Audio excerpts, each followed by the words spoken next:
when he led college football in completion percentage and he threw almost 40 touchdowns for over 4,000 yards, how tall was he? Because they make it seem like he shrunk all of a sudden, RC. Oh, how lively was his arm? Because all I know is somebody did that. Somebody threw for over 4,000 yards, somebody threw for almost 40 touchdowns, and somebody led college football in completion percentage. Now, I'm trying to figure out, what I try to figure out all the time, Mel, is how a guy that hadn't played football in almost 5 months. Shannon Sharpe has publicly defended Shedeur Sanders and criticized those questioning him. Sanders has earned higher recognition and some fans are responding negatively. Although there's debate about whether he belongs on a second team list, Sharpe maintains that Sanders' career is clearly ascending. Reactions on social media are mixed. Some users are angry, others are surprised, and a few say they anticipated this result. The conversation remains active. When reports confirmed that Shedeur Sanders had been elevated from second team to near top tier status, Shannon Sharpe issued an emphatic response. He delivered a detailed rebuttal to critics, underscoring why Sanders deserved the promotion and directly challenging those who doubted the decision. I don't think that he was underprepared during these meetings. I don't believe any of these stories that he showed up arrogant and that he was bombing his interviews. I mean, you watch the film, he's on time, he's on point. You watch his interviews, he answers like a 10-year NFL veteran. Like, he's clearly dominating OTAs. It's every single day there's a new report of how well he's doing for the Browns in OTAs. And I mean, you can say what you want, it's just OTAs. Okay, if that's your new narrative, then he's doing exactly what he needs to be doing. He's on point, he's on time, he's getting the respect of his teammates, and he's making plays. So we're gonna see years down the line, something's gonna come out that I don't know what exactly it was, but something will come out. Critics have been waiting for an opportunity to dismiss Sanders. They labeled him overrated, accused him of benefiting from nepotism, and claimed his profile came only from his last name and polished image. Within their own echo chamber, they cited every game in which he fell short of huge passing numbers as validation of their doubts. Since Sanders has begun receiving formal recognition, criticism has escalated. A wave of self-appointed analysts is dissecting his throwing mechanics and team role, and many online commentators now argue that his promotion reflects deeper problems within the sport. Shannon Sharpe rejected each criticism directed at Shedeur Sanders. During the broadcast, he turned a routine segment into a detailed examination, acting as presenter, interrogator, and fact-checker. Sharpe walked viewers through game film, season statistics, and scouting reports to show why Sanders merited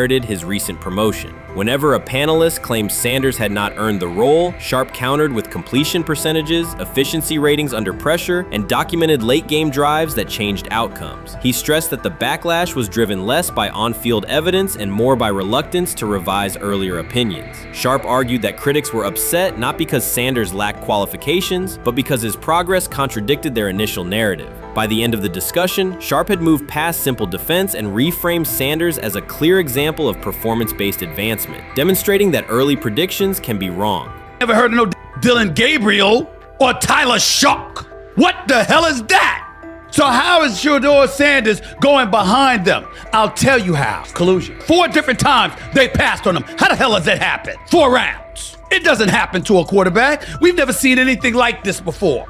Shedeur Sanders with the watch. Shedeur Sanders with his bravado. Shedeur Sanders with this supposed arrogance or whatever. Shedeur Sanders' advancement did not happen by chance. While detractors questioned his resume online, he continued to prepare, attend every practice, and deliver accurate throws under pressure. The contrast between his output and the complaints directed at him has been stark. Some critics even argued the selection committee was, quote, biased toward performance, as if rewarding strong play were improper. Rumors quickly followed. Certain commentators speculated that a public relations push from the Sanders family must have influenced voters, suggesting everything from coordinated media strategies to alleged favors for coaches. None of these theories addresses the basic point. Sanders earned his promotion through consistent production, poise in the pocket, precise ball placement, and efficient decision-making. Shannon Sharpe highlighted these facts during his response. He noted that Sanders' performance metrics justify the recognition and emphasize that resistance to the move stems more from prior prejudice than from substantive evaluation. For Sharpe, the goal was clear: present the data, challenge unfounded claims, and correct the narrative. The discussion therefore became a broader statement about acknowledging merit and abandoning outdated assumption. Colin Cowherd defend college basketball coaches who have gotten a DUI, come to their defense and say they didn't need to be fired, that they deserve a second chance. But Shedeur Sanders drives 40 miles over the speed limit, gets a one-on-one ticket, and Colin Cowherd comes on his show today and says he's out on Shedeur Sanders. He's seen enough. He can't support him anymore. He can't be in the Shedeur Sanders camp. because of their speeding ticket. Shannon Sharpe addressed commentators who portray constant doubt as expertise. Those who discount strong performances with "we'll see" but declare bust after a single mistake. He noted their belief that progress only counts if an athlete visibly struggles. Sharpe's response was methodical rather than emotional. He presented evidence, cited statistics, and calmly refuted each claim. Following his remarks, several critics began revising or deleting earlier posts, recasting themselves as longtime supporters of Shedeur Sanders despite having questioned him for months. Sharpe insists on accountability, naming specific individuals and dates while requesting public acknowledgement of prior errors. He argues that analysts cannot spend months undermining a player's potential and then quietly adopt a supportive stance once the athlete succeeds. These are serious, big-time, top-of-the-line playmakers that they have. If you can go 45-42 in the fourth quarter because your quarterback set the school record with 510 yards passing.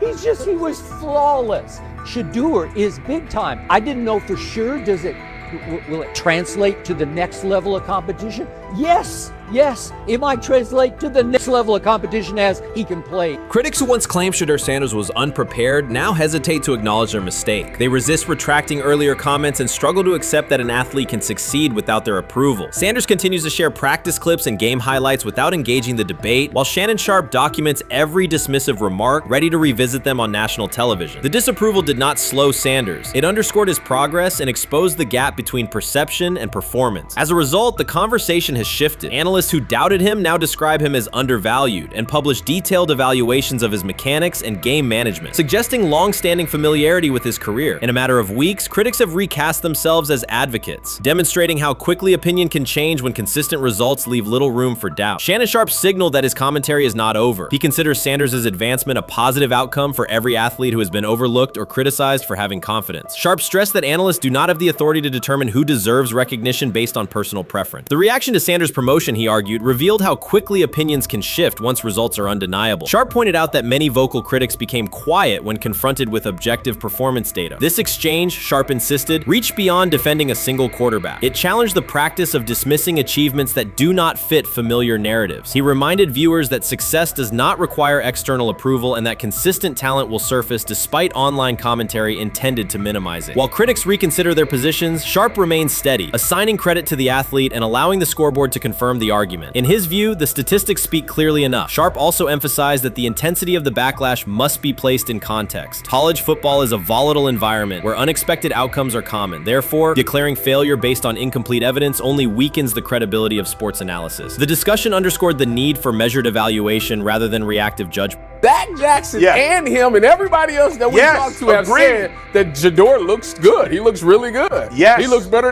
And we got Zach that say Deion Gabriel ain't even an NFL quarterback.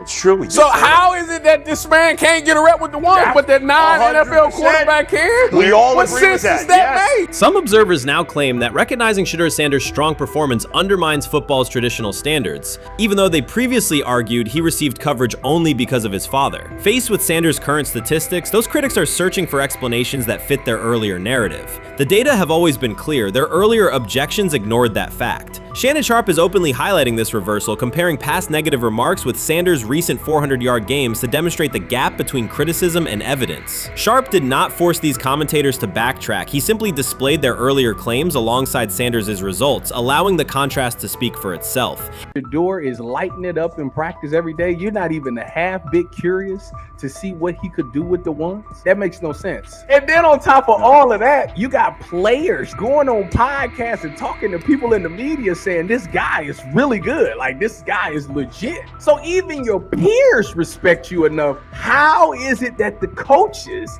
can't see that? It always starts with the players, where the player's like, hey, you see that? You seen that pass he threw? The Cleveland Browns were taken by surprise when quarterback Shedeur Sanders stepped in for first-team snaps, asserting control of the drill and instantly highlighting deficiencies across the rest of the room. His confident command forced coaches to pause practice clips, reevaluate progressions, and consider immediate adjustments to the depth chart. Within minutes, discussions spread throughout the facility and online forums as fans weighed what Sanders Sanders showing means for the current starters. The organization now faces an urgent, data-driven decision on whether Sanders should move up permanently. Shedeur Sanders arrived at Browns practice, took several first-team reps, and the entire quarterback group immediately felt the pressure. Coaches erased the whiteboard and reviewed their plans. Staff members exchanged concerned comments, and observers began asking whether Sanders was positioned to assume a larger role. Tony, every year we see at least 1 to 2 teams, they were in last place in their division the year before, no one thought they'd be good, and then they were good. It almost seems like no one's even assuming the Browns can be that, but we see it happen every year. And I get the quarterback stuff, but like, correct me if I'm wrong, Tony, the Browns are trying to run the football, play good defense, not turn the ball over in the passing game, and try and take advantage when they can, correct? That's what they're trying to do.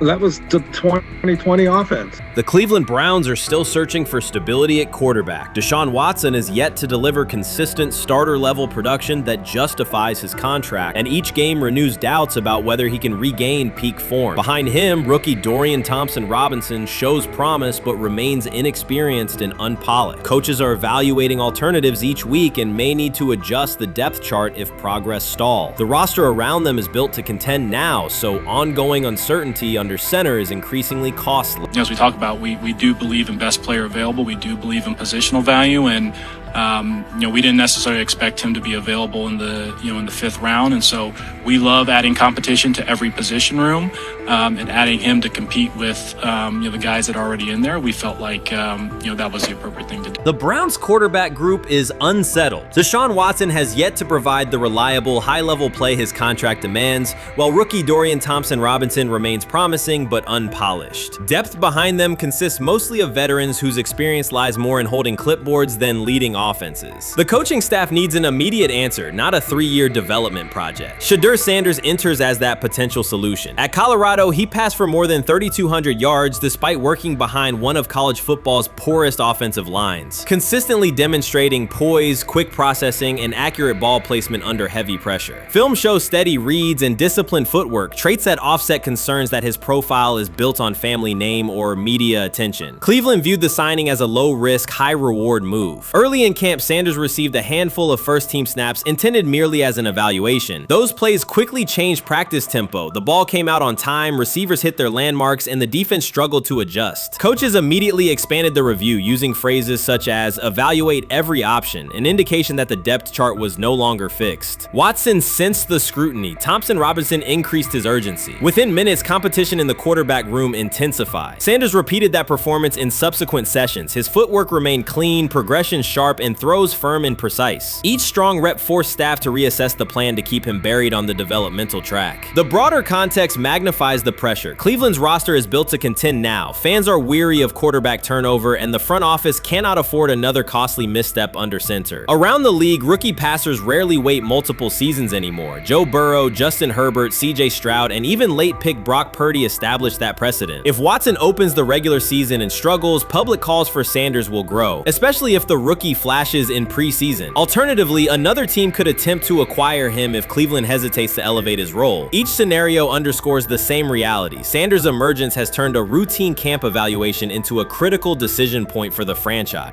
And we saw Dillon Gabriel go 11-11 with the first team, Shedeur Sanders go 11-11 with the second unit. So that was really the big wrinkle today. Yes, and of course, it was the first time that we have seen Shedeur Sanders get any of those coveted 11-on-11 reps. Of course, again, it wasn't with the first team offense or against the first team defense, but it's progress. And that means that he's going in the right direction, that the arrow is pointing up. He's coming up the learning curve. So that's good for him. And I actually thought just overall, he had a better day than Dillon had today. He completed more passes. He was more on point. In fact, in that 11-on-11 period, he threw a near touchdown. Desperation can push franchises toward aggressive decisions, especially when their quarterback options appear unconvincing or outdated. One scenario now emerging is that Sanders earns enough confidence to take full preseason reps with the starters, forcing Cleveland to revisit a depth chart it believed was settled at the beginning of July. His practices demonstrate that the excitement around him is grounded in measurable performance. Accurate, high-velocity passes against first-team defenses, and confident command of the huddle. Each strong outing also heightens league-wide interest. Rival scouts adjust evaluations, and general managers revisit their notes, aware that a viable young quarterback may soon become available. Inside the facility, the personnel staff must balance short-term results with long-term roster planning, knowing that an early move could reshape salary cap allocations and locker room dynamics. The pressure on Watson and Thompson Robinson escalates accordingly. Both must produce visible progress to maintain their current roles. Cleveland's recent history shows how quickly promising quarterback situations can devolve into controversy. The franchise has turned potential breakthroughs into organizational turmoil before, so observers remain cautious about how this competition will unfold. Chris Carter's televised assessment of Shedeur Sanders triggered immediate pushback from Cleveland fans, local media, and even several Browns veterans. Carter dismissed Sanders, a fifth-round pick, as unprepared to start and framed the growing interest around him as purely a byproduct of surname recognition. Since that segment aired, practice reports have told a very different story. Observers inside the Browns facility describe a rookie quarterback who is closing the gap on Kenny Pickett and Dillon Gabriel with surprising speed. Sanders first turned heads in rookie minicamp by directing the huddle with a calm that belied his inexperience. Position coaches reported that he rarely repeated mental errors during installation periods, a trait they rank highly when grading young quarterbacks. In organized team activities, he showed consistent timing on intermediate routes, kept turnover numbers low in 7-on-7 periods, and demonstrated early command of Kevin Stefanski's protection calls. That steady execution earned him a handful of first-team snaps, reps that would ordinarily have belonged to Pickett by default. By mandatory minicamp, the rotation had shifted again. Practice notes from beat reporters detail the rise in Sanders' workload each day. Red zone series against the starting defense, 2-minute drills, and full field scrimmage possessions in which he checked out of called plays when fronts dictated it. Mary Kay Cabot, initially skeptical Sanders would challenge for game day snaps in 2025, wrote after consecutive sessions in mid-June that his footwork, release speed, and pocket management had, quote, meaningfully tightened since rookie camp. Her tone marked a clear departure from early spring projections that labeled Sanders a long-term developmental project. The broader quarterback context in Cleveland magnifies that progress. Deshaun Watson's availability and form remain uncertain after 2 injury-interrupted seasons, while Pickett's transition from Pittsburgh has been uneven. Dillon Gabriel's arm strength is evident, but coaches continue to stress hesitation in his full-field reads. Against that backdrop, Sanders' quick decision-making and mechanical efficiency have begun to look less like a pleasant surprise and more like the roster's most reliable short-term plan. Inside the locker room, acceptance has followed performance. Wide receivers cite Sanders' ball placement on outbreaking routes, noting that the ball routinely arrives on the upfield shoulder, a small but essential detail that allows for yards after the catch. Offensive linemen appreciate his pocket awareness. Joel Bitonio remarked privately that Sanders slides up instead of bailing when edge pressure flashes. Defensive backs say his eye discipline forces them to hold coverage longer than they expected against a rookie. Such cross-positional respect develops only when day-to-day tape shows tangible improvement. The reaction to Carter's critique highlights a recurring double standard applied to young black quarterbacks. Traits celebrated as swagger or confidence in other players were labeled arrogance when associated with Sanders, yet the quarterback himself has not responded publicly. There have been no subtle social media jabs, no mention of critics in interviews, only repeated references to competing for every rep and learning from veterans. That measured approach, combined with hard evidence from practice, has softened earlier doubts among coaches who prioritize demeanor as much as arm talent. Within the coaching staff, the discussion now centers on readiness thresholds. Stefanski's scheme relies heavily on quick rhythm throws, defined reads, and disciplined pocket movement. Those requirements align with Sanders' strengths: a compact release, willingness to target the middle of the field, and instinctive timing on RPO concepts carried over from his college tape. Staffers reviewing cut-ups from joint practices note that his internal clock already approximates NFL speed, a metric they did not expect to see until mid-season at best. If that trajectory continues through preseason games, the Browns face a consequential decision. Starting a 5th-round rookie 6 weeks after training camp opens would unsettle salary cap assumptions, depth chart politics, and external perceptions of organizational stability. Yet the internal mandate remains clear: the most prepared quarterback will play. That standard places Sanders in genuine contention because every practice metric metric used to grade readiness, turnover ratio, red zone efficiency, third down conversion rate, has trended in his favor since early June. The organizational stakes are considerable. Cleveland has cycled through starting quarterbacks at a startling pace over the past decade, shifting from first-round investments like Baker Mayfield to high-cost gambles such as Watson, each move packaged as the long-awaited solution. A rookie chosen outside the first 100 picks ascending to the top of the depth chart would challenge long-held league assumptions about draft pedigree and opportunity. It would also validate the evaluation philosophy that prioritized Sanders' intangibles, processing speed, leadership presence, over conventional arm strength thresholds that pushed him down the draft board. Carter's televised remarks now sit awkwardly alongside daily updates from Berea. His critique relied on pre-draft labels and the presumption that a late-round passer with a famous father would need a redshirt year. Practice film contradicts that stance. Sanders checks protections at the line, manipulates safeties with shoulder fakes, and has reduced turnover-worthy throws in full-speed sessions to single digits. Statistics normally cited for veteran backups, not rookies. The longer that evidence accumulates, the more Carter's comments appear rooted in legacy bias rather than objective performance review. None of this guarantees Sanders will open the season under center. Preseason defenses test quarterbacks in ways practice cannot. Defensive coordinators will disguise pressure and boundary rotation to force late decisions. Sanders must show he can adjust protections and exploit mismatches without the benefit of a controlled environment. Yet within the Browns facility, the conversation has shifted from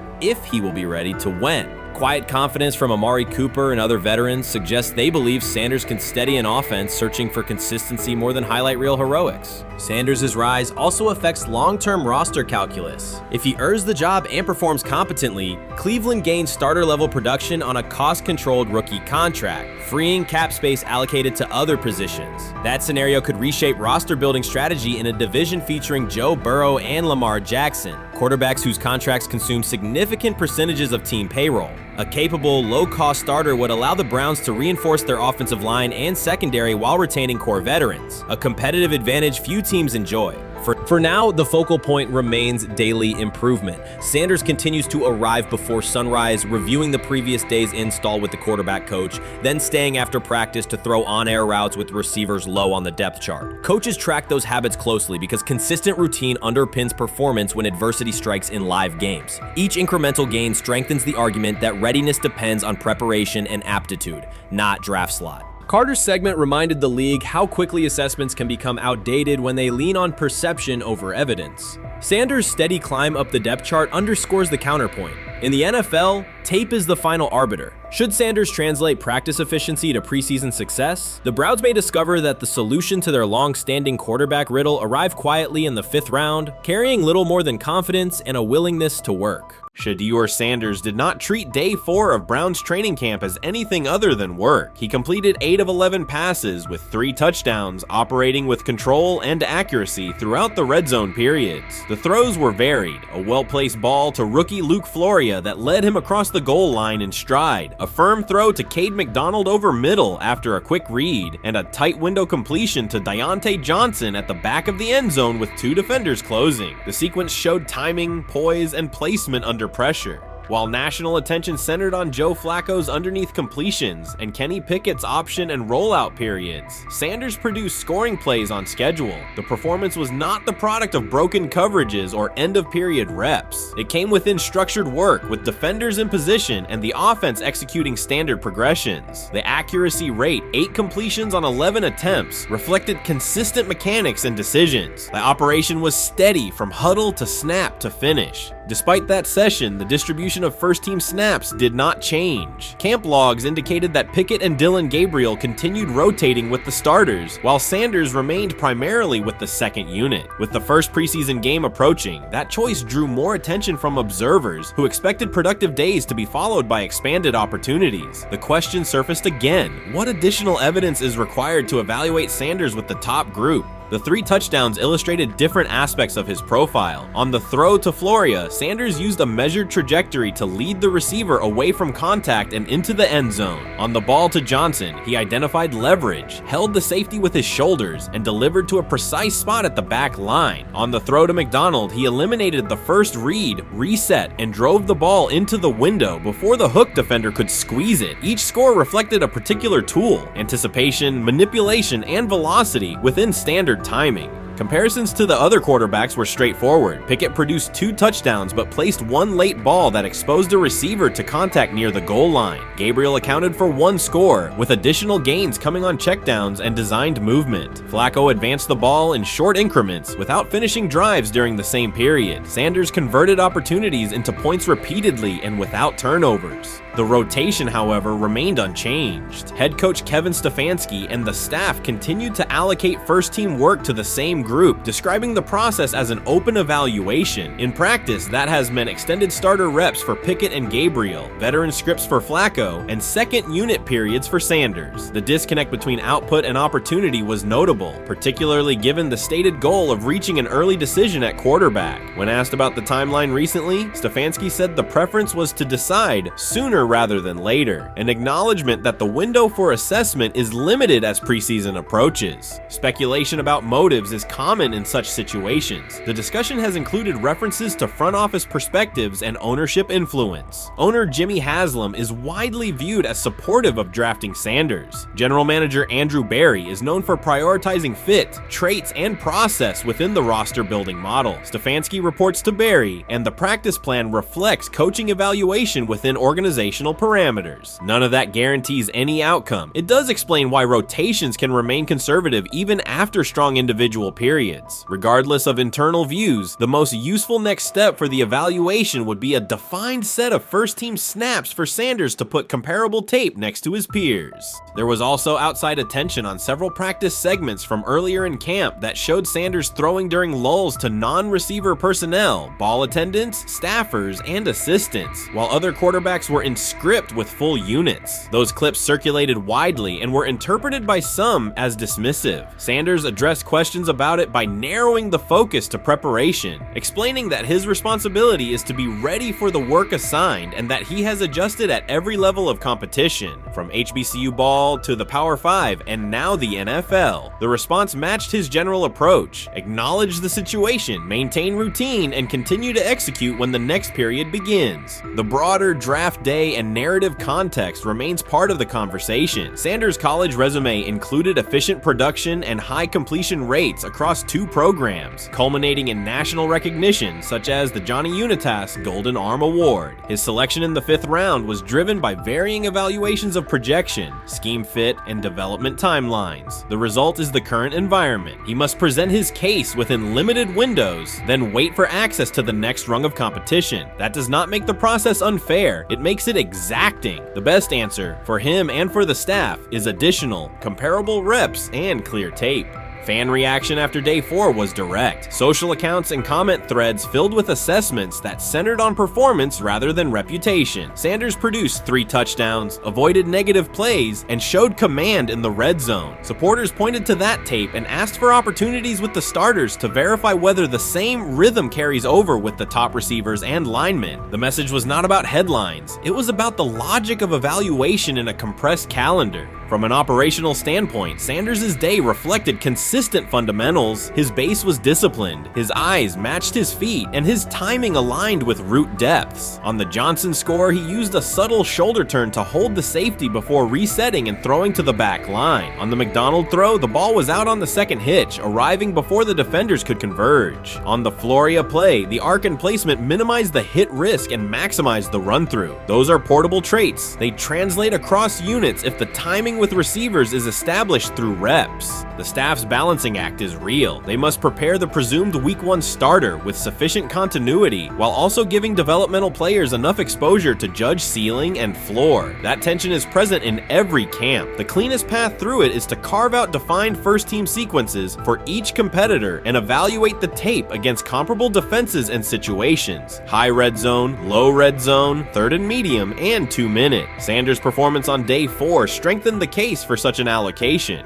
Context matters off the field as well. Earlier in the offseason, 2 speeding citations, 91 miles per hour in Brunswick and 101 miles per hour in Strongsville, prompted public comment from Berry, who emphasized standards and safety. Sanders accepted responsibility, stated that he learned from the incidents and moved on. In camp, he has kept the focus on football tasks, install retention, cadence management, protection IDs, and post-practice review. He has also continued to build rapport across position groups, including veteran receivers and defensive defensive backs so that timing and expectations are clear when reps arrive. None of this diminishes the experience of the veterans in the room. Flacco has decades of film, Pickett has multiple seasons of NFL starts, and Gabriel brings mobility and a defined collegiate profile. It does, however, underscore the purpose of camp, to align decisions with current performance. Sanders produced the most efficient scoring period of the day. The next logical step is to see that operation with the starting unit, document the results, and compare them to the other candidates under the same conditions. The preseason opener will compress timelines further. Install packages expand, and coaches begin to narrow personnel groupings. If the objective is to identify the quarterback who can operate the offense most cleanly on Sundays, then structured exposure now will give the staff better information later. A small but deliberate set of first-team snaps for Sanders, scripted early downs, a third down sequence, and a red zone series would provide data without disrupting broader preparation. Until that occurs, Sanders can only continue to control process and execution. Day 4 showed what that looks like when opportunities align. Efficient reads, disciplined mechanics, and finishes in the end zone. He did not seek attention for the sequence. He put it on tape. If the evaluation remains consistent with the stated competition, comparable snaps should follow. If they do, the staff will have a clear, side-by-side measure. If they do not, the question from observers will remain the same. What more needs to be seen to justify the look? For now, the record from day 4 is clear. 8 completions on 11 attempts, 3 touchdowns, no turnovers, red zone precision, consistent control at the line and in the pocket. Those are tangible outputs. They merit a defined opportunity with the starters as the team moves toward preseason and the decision that follows. Whether or not that opportunity arrives immediately, Sanders has shown the preparation and execution necessary to be evaluated on equal footing. The next step is a matter of allocation, not speculation. I view things as I got time. I got time to be able to grow and mature, and be able to understand the ins and outs of the defenses and be able to get the good insight from the vets in the room. So I look at it as, a plus. And whenever, it's time for me to play. Shedeur Sanders rolled into Browns camp and instantly made the whole practice feel like a recess pickup game. NFL vets suddenly looked like they'd forgotten the playbook and were just trying to keep up. With that being said, I see some balls coming out of Shedeur Sanders at that camp, and I'm like, kind of looks like a guy. Yeah, I'm ready. He can sling it. Ready to. I see him, some of the veterans, how they talk to him, mic'd up, see what he's doing in the community. Yep. Talking about Njoku there? Njoku, Mike Napier.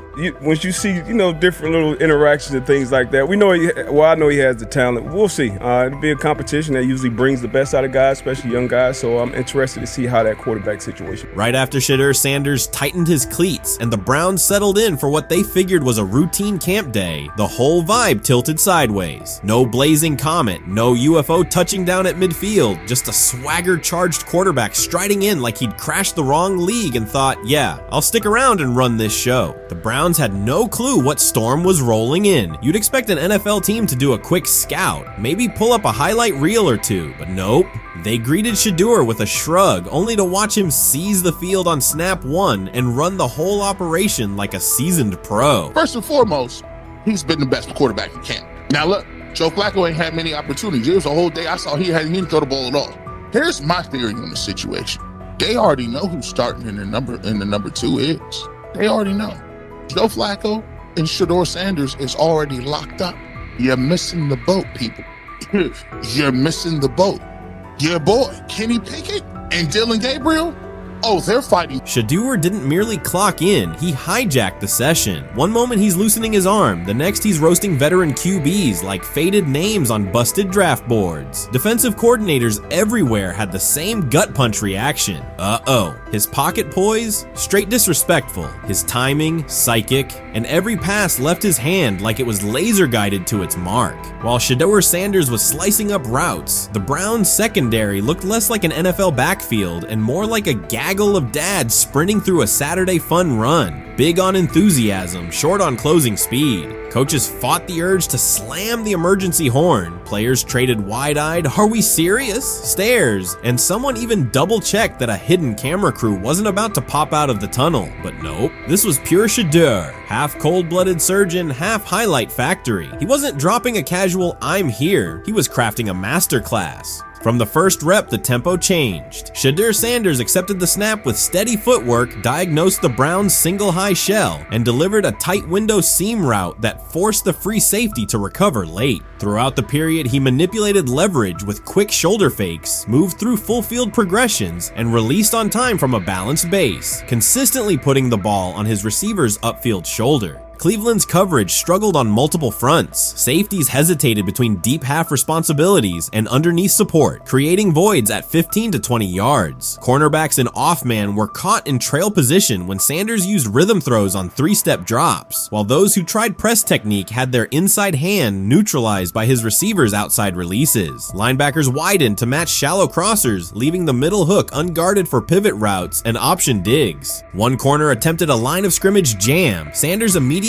adjusted the route to a back shoulder fade, releasing the ball before the break and rendering the press ineffective. Over the session, he showcased pocket discipline, reclimbing to maintain throwing lanes rather than drifting, and finished with a series of anticipatory throws against cover 2 cloud, fitting vertical outs between the flat and deep half defenders. Sanders' combination of rapid post-snap processing, precise ball placement, and pocket efficiency exposed coverage mismatches at every level and highlighted communication gaps in the Browns secondary. By mid-session, the Browns defensive staff clearly recognized their calls were outmatched. Every adjustment, a roll to cover 6, a simulated pressure, a late rotate to 2 high, was neutralized once Shedeur Sanders confirmed the post-snap picture. Routes that had taken weeks to script were beaten by timing and location. Comeback set at 12 yards broke open before the corner's transition. Slot seam outs dotted the void between the flat and deep half defender, and boundary receivers beat press with quick hand techniques, receiving the ball before the trail man could recover. Sanders' command was methodical. He used cadence to freeze plug blitzes, re-ID'd the mic when linebackers sugared the A-gaps, and maintained a firm base so he could reset and fire without resetting his feet. His receivers benefited from that rhythm. Top of the stem, eyes back, ball delivered on their upfield shoulder, allowing immediate transition to YAC. The Browns front tried a late stunt to compress the pocket. Sanders climbed 2 steps, re-spotted the shallow crosser, and delivered in stride, turning a potential sack into a 20-yard gain. What stood out most was how little ramp-up Sanders needed. From his first series, he processed full-field concepts at tempo, cycling through progression reads without hitching. The poise under interior pressure, consistency in ball placement, and ability to manipulate zone defenders left the Browns' coordinated disguise packages ineffective and forced them into static coverage by the end of the period. In short, Sanders' efficient mechanics, rapid processing, and anticipatory accuracy rendered Cleveland's defensive game plan ineffective at every level, from pre-snap disguise to post-snap spacing. Imagine there's many people that think Dillon Gabriel's a better quarterback than Shedeur Sanders. I don't care where they were drafted. If the Browns are the one team that thinks that, then I'm going to suspect it's not true. They don't know what listen, they've been on every quarterback evaluation for 30 years. Right. I never root against anybody. Yeah. But I'd be surprised if Dillon Gabriel's ever a legitimate starting quarterback for the Cleveland Browns. I'd be surprised. I just don't think. Well, then it is a wasted pick because you took him in the top 100. Yeah, but potentially. Yeah. May get away with it because of Shedeur. An edge rusher chirped at Shedeur Sanders between snaps, hoping to shake his rhythm. On the very next play, Sanders answered with a 30-yard laser, a deep dig from the boundary side that split the single high safety and the trailing corner. He hit the top of a 5-step drop, kept a firm base, and delivered on time to the receiver's outside shoulder, turning what should have been a routine rep into a sudden change explosive. From that moment on, every coverage wrinkle the Browns tried, rotating from cover 3 to quarter half, flashing a Tampa 2 shell, mugging both A-gaps, was met with a precise counter. When corners pressed, Sanders adjusted the route to a back shoulder fade. When safeties widened, he checked to a glance post. When linebackers bailed, he found the running back on a delayed option out of the backfield. Even late simulated pressures couldn't move him off his spot. He simply climbed, reset his feet, and fired. As Cleveland's defenders rotated through checks, Sanders manipulated them with cadence and eye discipline. He froze weak side safeties long enough to create intermediate windows, then feathered the ball into those lanes before help could arrive. When the Browns finally dropped 7 and matched every route, Sanders tucked the ball and converted 2 separate 3rd and 6 situations on the ground, reminding everyone that his mobility is as calculated as his arm. By the end of the session, the defensive coordinator's call sheet looked obsolete. Sanders had neutralized blitz looks, exposed spacing issues in zone, and forced the unit into static base coverage just to survive the period. said. It wasn't a camp drill anymore. It was a clinic on timing, processing speed, and controlled aggression, delivered snap after snap by a quarterback who never needed a warm-up lap to own the field. They never planned on taking him. The problem is, like Ocho Cinco said, you got somebody that has endeared himself to the locker room. And guess what? The difference between him and Tim Tebow, the biggest one, is he can play. He can throw the ball. Tim Tebow running around being an H-back, he can throw the ball. And he's done everything he needs to do. He ain't saying nothing. He ain't rocking the boat. He ain't mad about the reps. He ain't mad about none of that. All the people out there want to see is this, like Tyler said earlier. We want to see what he can do with Jerry Jeudy. That's it. I want to see what he can do with David Njoku. I want to see him with Junkins. I want to see him with the first running backs. If you are cooking, if you are beating down the doors with the 3s and 4s, guess what?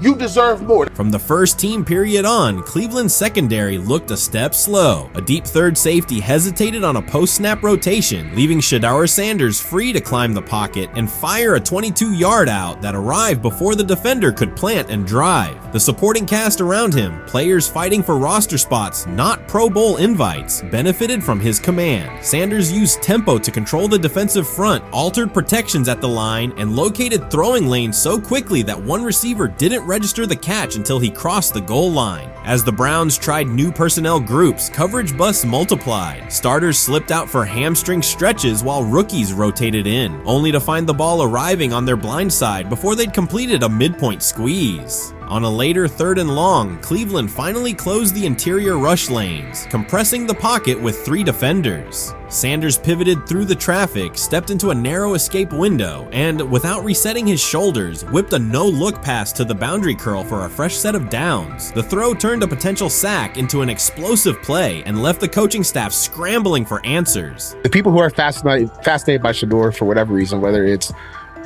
his play, I guess, last year was kind of fun. If you're just like a guy who grew up like loving Deion Sanders and passed that love on down to your kids, I can see why you're like that.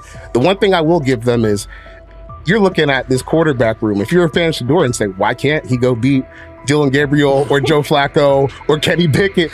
So I do understand that part of it, right? Because why not? Why couldn't he be the Brown starter in October or November? That looks like a quarterback room where everyone will get a chance to start. You made an interesting point. So I tend to have the drip, drip, drip. This was my Johnny Manziel theory, is that everybody makes mistakes, especially when you're young.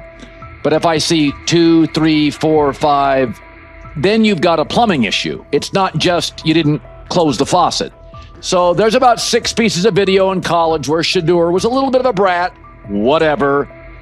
Then there's the legendary cringy draft room. Didn't love that as a B prospect.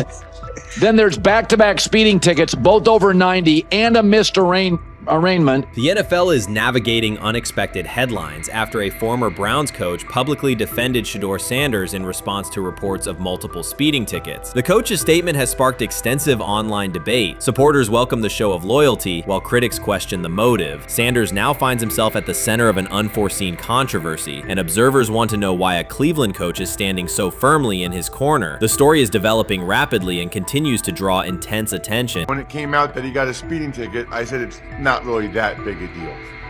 I feel very differently about it now. Over 40 miles an hour over the speed limit, less than 2 weeks after you just got a ticket. I don't know if that's entitlement or immaturity. There's got to be some teams that are feeling very good right now that they didn't draft him. Observers are focusing on Shedeur Sanders' recent speeding ticket, treating the violation as a measure of his character and sidelining his athletic, academic, and philanthropic accomplishments. The incident, driving 15 miles per hour over the limit in a borrowed Lamborghini, has drawn sharp criticism. In response, a former Cleveland Browns coach has taken the opportunity to comment, even though the franchise is widely viewed as unstable due to its frequent coaching changes and limited on-field success. By defending Sanders, he presents himself as an authority on discipline and leadership. The statement, coming from an organization seldom praised for stability, has nonetheless attracted considerable attention across the league. You want to defend him a little bit. I thought this was an interesting take. Yeah, I thought it was really interesting that you said you were out because of the speeding tickets. To me, that's such a minor thing. You were so high on him in terms of his completion percentage in OTAs, and I thought that was a little aggressive on your part. But with the speeding tickets, I got a speeding ticket the first night of the draft, my first year there. I thought maybe I'd get the benefit of the doubt, but they gave it to me anyways.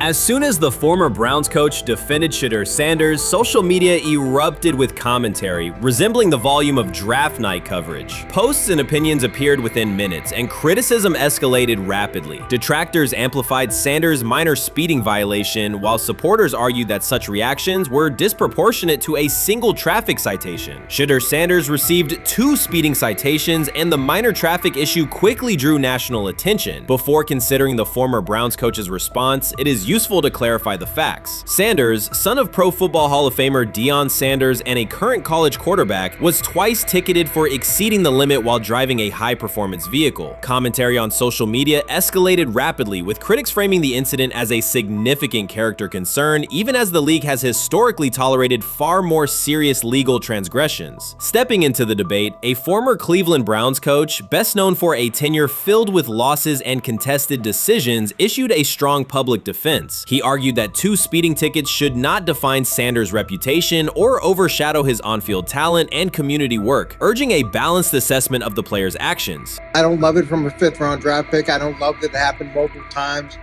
but I do think that this is the first time he's been away from his dad, and there's gonna be some growing pains now. Would I sell my stock on it like you are? Not because of a couple speeding tickets, especially in light of the problems that Brown's quarterback room has had to deal with legally in the last few years. I mean, this is nothing. The debate quickly shifted from 2 speeding citations to broader claims about integrity, growth, and leadership. The former Browns coach framed the infractions as moments for personal development and urged observers to view them in context. Critics responded forcefully. Some called for disciplinary action, others questioned Deion Sanders' parenting, and a few sought to discredit the coach himself, despite his professional record already being widely analyzed across the league. The reaction underscores an apparent inconsistency in public standards. Fans often overlook on-field confrontations, heated sideline arguments, and other significant controversies, yet they treated Sanders' routine traffic offenses, speeding without evidence of reckless endangerment, as indicators of serious character flaws. If such minor violations were adopted as the primary measure of morality in professional football, many players would face similar criticism. Sports media amplified the story almost immediately. Television panels dissected Shedeur Sanders' decision-making, treating 2 speeding tickets as indicators of deeper character concerns. Networks aired detailed segments under banners such as red flags and road rage, repeatedly questioning whether the citations might affect his draft evaluation. Although Sanders is already regarded as a first-round prospect, analysts emphasize that NFL teams value discipline and legal awareness when forming final assessments. Many commentators overlook the fact that other high-profile players have faced more serious offenses without similar scrutiny. Throughout the coverage, the former Browns coach defended Sanders, portraying him as a talented quarterback subjected to disproportionate criticism in a culture that expects near-perfect conduct. His argument was thorough and methodical, asserting that the traffic violation should not overshadow Sanders' skills, work ethic, or future potential. Commentators point out that the coach's intervention was not entirely selfless. He recognized the publicity potential. One day he was an overlooked figure from a struggling Browns era, the next he was a trending name across sports media. The discussion quickly expanded beyond Sanders' speeding citations to questions of image management and narrative control. Critics demanded disciplinary measures, public apologies, team sanctions, and formal statements, yet their objections seemed directed less at the traffic infractions themselves and more at Sanders' high profile, confidence, and resistance to traditional expectations. In practical terms, Sanders' brand remains intact. The coach secures renewed relevance, and the episode supplies another headline in the ongoing story of modern football. The next time Sanders is seen in a high-performance car, the debate will likely reignite, focused not on speed limits, but on the broader culture of the league. Meanwhile, new voices continue to join the conversation. Broadcaster Colin Cowherd has already weighed in, offering his own reassessment of the incident and its broader implications. Breaking news, Shedeur Sanders last night was pulled over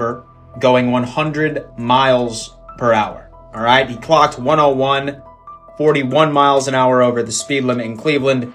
He will have the opportunity to fight the ticket in court. Now, I'm not exactly sure where he was pulled over, whether or not that it was in Ohio or whether or not that it was in his home state. But typically when you're going 40 over, that's flirting with the line of reckless driving. Folks, I gotta tell you, I don't understand what it is with these young men driving at absurd speed. Colin Cowherd's view of Shedeur Sanders shifted abruptly. Days after praising the quarterback's poise and skill, he appeared on air to declare that Sanders is overhyped, unfocused, and distracted by celebrity. The reversal was immediate, without any gradual reconsideration. Cowherd now frames Sanders' 2 speeding tickets as evidence of poor judgment, even though he has defended other quarterbacks facing far more serious off-field issues. The sudden, wholesale withdrawal of support leaves viewers questioning the consistency of Cowherd's criteria and illustrates how quickly media narratives can change when minor incidents receive outsized attention. This is okay. Okay. The how much of this is? I mean, Jimmy Haslam has his hands all over Manziel, has his hands all over Deshaun Watson. Admitted it, man enough to admit it. I saw the reaction in the draft room when they took Shedeur Sanders. Pretty obvious it wasn't the coach and the GM's pick. How much is this? This team has 8 last place finishes in 13 years owning it. How much of this is we don't have a very good owner here like Washington, D.C. and the Commanders? Yeah, I didn't love the owner stepping in and saying, hey, you got to take this guy in the 5th round. And I doubt they'll ever admit to it. While Colin Cowherd urged teams to move on from Shedeur Sanders, former Browns coach Eric Mangini offered a more measured response. Mangini, whose tenure in Cleveland was marked by mixed results, used his platform to provide context rather than condemnation. Instead of sensationalizing the speeding violations, he encouraged viewers to consider Sanders' circumstances. A 21-year-old quarterback whose life is scrutinized both on and off the field. Mangini acknowledged that the tickets were mistakes, but emphasized that they do not by themselves define Sanders' character or future. He noted the extraordinary attention athletes received today, combining the responsibilities of quarterback, public figure, and social media presence. Under such pressure, missteps are magnified, and criticism multiplies quickly. Mangini concluded that any evaluation of Sanders should weigh the totality of his behavior, performance, and growth, rather than isolate 2 traffic citations as decisive evidence of poor judgment.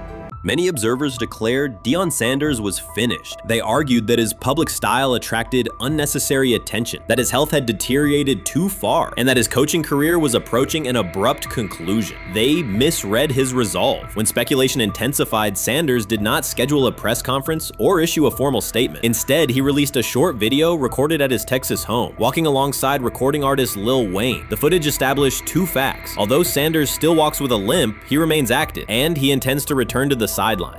Reports from USA Today and ESPN confirmed that Sanders had temporarily left Colorado to recover from a significant, undisclosed medical condition. He lost 14 pounds and missed several summer practices, leading to widespread debate about his future. Unofficial sources suggested complications related to previous blood clot issues, but no official diagnosis was provided. Throughout Sanders' absence, numerous media outlets framed his situation in crisis language, frequently questioning whether he would coach again. By comparison, when coaches such as Lincoln Riley paused their duties for health or family reasons, coverage emphasized understanding and patience, an imbalance that reflects a common difference in how high-profile black coaches are treated. Sanders' silence was not a retreat, it was a period of recovery. During rehabilitation, he relied on family, faith, and trusted colleagues, yet stayed connected to his program through brief online updates. The video with Lil Wayne demonstrated that he retained strong support from influential friends, countering narratives that portrayed him as isolated or on the verge of retirement. The visual evidence showed that his setback is temporary,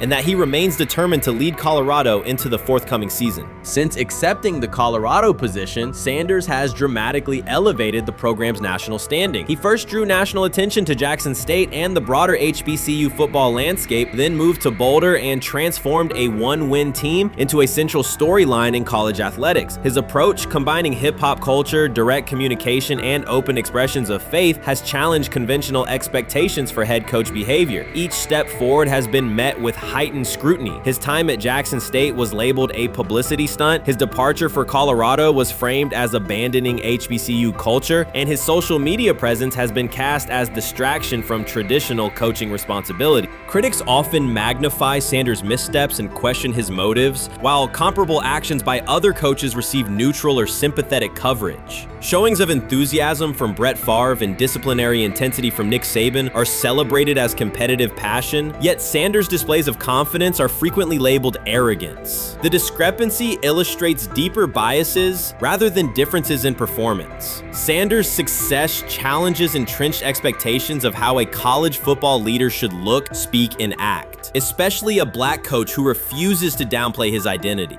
During his convalescence, Sanders maintained close communication with his staff and athletes, reinforcing the standards he had established: discipline, accountability, and belief. The program's daily messaging continued to emphasize preparation and resilience, signaling that Sanders' influence persists even when he is away from campus. Athletes echoed his mantras during workouts, confirming that his leadership extends beyond physical presence. Sanders acknowledges the seriousness of his medical challenge, but has refused to let it define him. He has publicly discussed leaning on scripture and prayer, explaining that his purpose as a mentor, father, and coach extends beyond personal adversity. In that context, the video of him walking in the Texas sun was less a strategic media effort than a straightforward demonstration of continued commitment to his team and mission.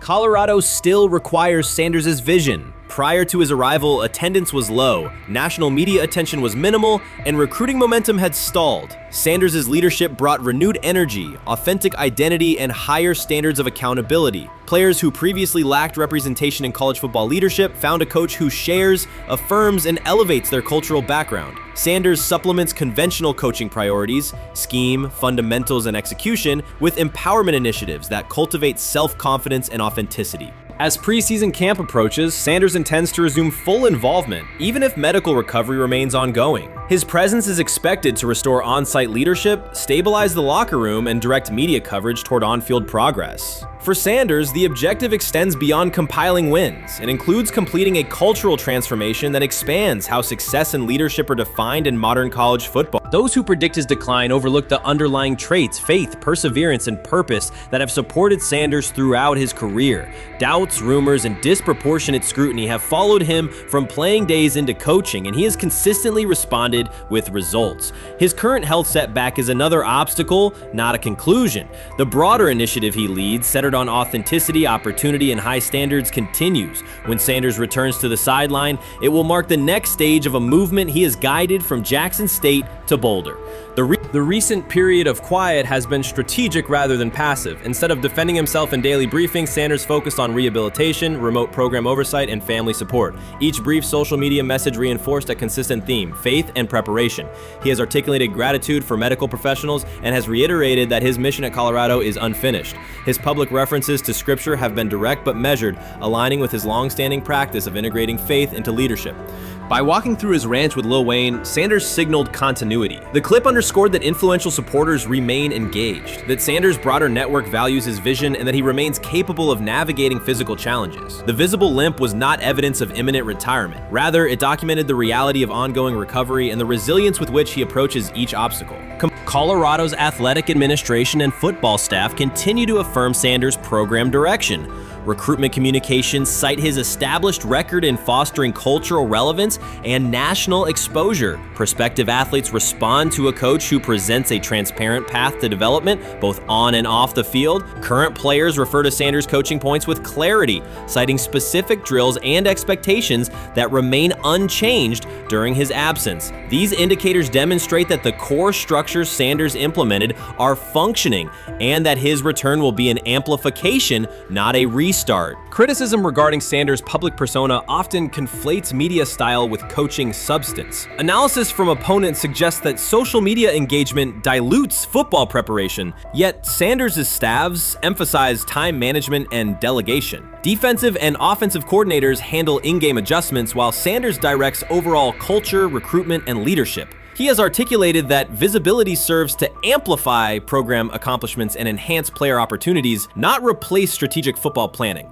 Some commentary has attempted to reframe Sanders' health issue as evidence that his coaching model is unsustainable. The argument ignores the documented health challenges faced by numerous coaches across levels of competition. For example, college coaches recovering from heart procedures or joint replacements have returned to successful seasons after appropriate medical clearance. Sanders' case follows a comparable trajectory. Medical complications require temporary separation, structured rehabilitation is prioritized, and a managed return is planned. Institutional medical protocols at Colorado dictate clearance requirements, Sanders will meet those before resuming full sideline duties. Colorado's players have expressed public confidence in Sanders' eventual return, citing regular virtual check-ins and continued accountability. Several athletes noted that positional meetings included recorded messages from Sanders reinforcing tactical goals and personal discipline. These details confirm that Sanders has remained actively engaged, albeit remotely, and that team culture remains aligned with his principles. Looking ahead, Colorado's schedule will attract national attention, both for on-field competitiveness and the storyline of Sanders' comeback. Analysts will evaluate how quickly he reestablishes day-to-day rhythm and whether his physical limitations influence practice oversight. Internal planning accommodates gradual escalation of responsibilities, with medical staff and strength and conditioning personnel contributing to phase reintegration.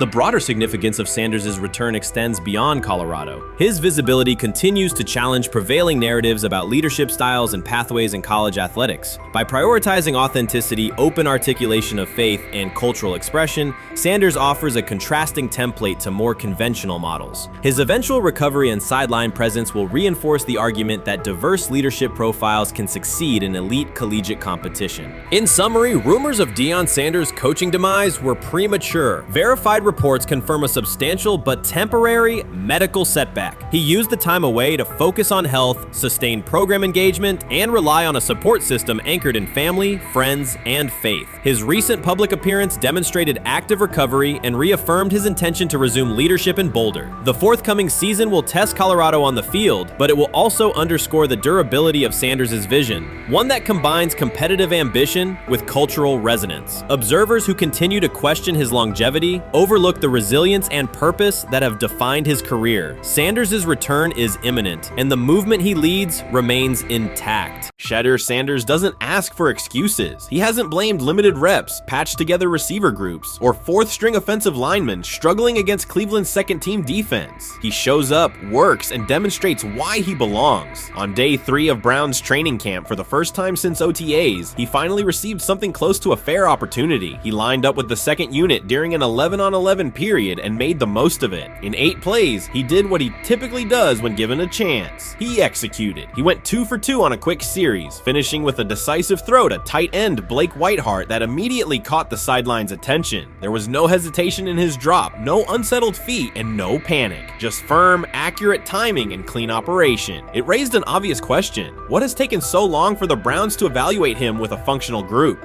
The story isn't only about one throw, it's about the delay before it. Sanders has been the guy for most of his football life, commanding high school programs, starring in the Southwestern Athletic Conference at Jackson State, then operating under national attention at Colorado. For the first time, he's been told to wait. He has treated that reality as part of the job rather than a setback. He has prepared like a professional since the moment he arrived, and on the 3rd day of camp in heavy heat, he let the football represent his case. While coverage focused on the veteran presence of Kenny Pickett and Joe Flacco, Sanders made an impression with minimal volume. The difference with the second team was immediate. Protection held up, routes were on schedule, and progressions unfolded as designed. Within that structure, he looked like the quarterback who led efficient offenses at Jackson State and Colorado. Calm in the pocket, decisive in his reads, and accurate to tight windows. This was not simply a good practice period, it was a clear statement. He was not just operating the script, he was directing it. The timing was sharp, the reads were clean, and the seam throw to Whiteheart was a high-level anticipation throw, professional in placement and pace. The narrative around Sanders should reflect that when he is placed in a workable situation, his strengths are visible. Early work with 4th unit personnel included protection issues and unreliable spacing. With the 2nd unit, those variables stabilized, and his work looked consistent with his resume. The performance supported a straightforward conclusion. The evaluation should move forward with higher quality reps. Sanders has been explicit about his approach. He does not request special treatment.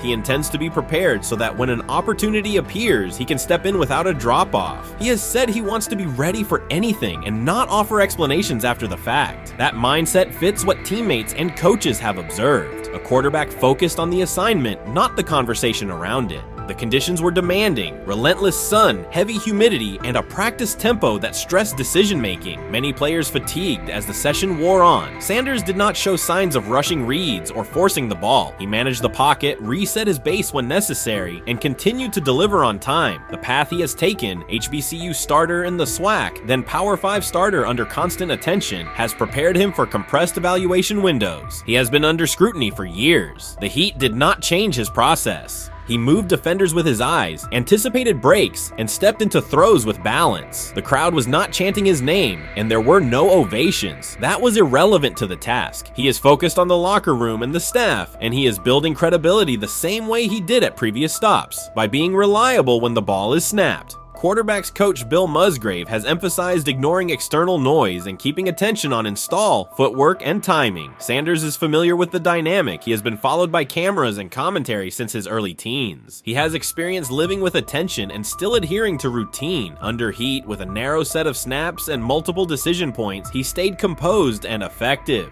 2 speeding citations, 91 miles per hour in Brunswick and 101 miles per hour in Strongsville, became national items. General Manager Andrew Berry characterized the decisions as not smart and stressed that it's not only about driving fast, but about the safety of others. Sanders accepted responsibility, stated that he learned from the incidents, and said he would follow the rules. The attention to those citations did not alter his daily schedule or his practice preparation. He arrived early, stayed engaged, and kept the discussion centered on work. Away from the field, he spent time at Rainbow Terrace in Cleveland after a significant apartment fire, distributing supplies and checking on families affected by the incident. There was no formal media rollout around the visit. It was an instance of direct engagement with the community without publicity attached to it. That reflects the same approach he shows inside the building. Do the work first. Sanders treats each rep as if it might be his last for the day and his only chance to show a specific element on tape. He prepares for protections, cadence variations, route adjustments, and timing with a level of detail that compresses the learning curve. When he is not under center, he studies coverages from the sideline, charts plays, and reviews video before and after practice. He writes down the next day's calls so he can anticipate checks. He has referenced using virtual simulation tools to replicate snaps he does not receive physically. That is not a passive stance. It is an active attempt to reduce the distance between classroom and field. He is building relationships across the roster, not just with projected starters. He communicates with defensive backs to understand what they see and how they react to certain stems. He spends time with offensive linemen to align on cadence and protection calls. He connects with newer players away from the facility so that communication improves in practice. That is practical leadership, consistent, low visibility work that becomes obvious when the ball is snapped and the operation is smooth. 3 days into camp, a central question remains. Why hasn't he taken a first-team rep? Flacco has seen work. Pickett has seen work. Dillon Gabriel has been cycled in. Sanders has remained behind all 3 on the depth chart while producing efficient periods when provided stable support. Head coach Kevin Stefanski has not publicly detailed the plan for distributing first-team snaps among the quarterbacks. When asked, Sanders answered that it is not his place to comment on rotation decisions. That response aligns with his day-to-day conduct, respectful, professional, and centered on the next assignment. The staff is managing a room with a Super Bowl MVP, a former first-round pick, multiple rookies, and a new set of combinations on the offensive line. That creates a set of decisions about exposure, pacing, and evaluation windows. Within that context, Sanders has presented a clear case for additional evaluation. He has shown he can execute the offense as designed when the variables are standard. Musgrave has a long-standing connection with the Sanders family through his time as a teammate of Deion Sanders in San Francisco. That familiarity supports direct communication. It does not guarantee anything about the depth chart, but it does help streamline teaching, feedback, and expectation setting. Inside the defensive back room, veterans such as Denzel Ward have provided perspective on timing, leverage, and eye discipline that Sanders has incorporated into his preparation.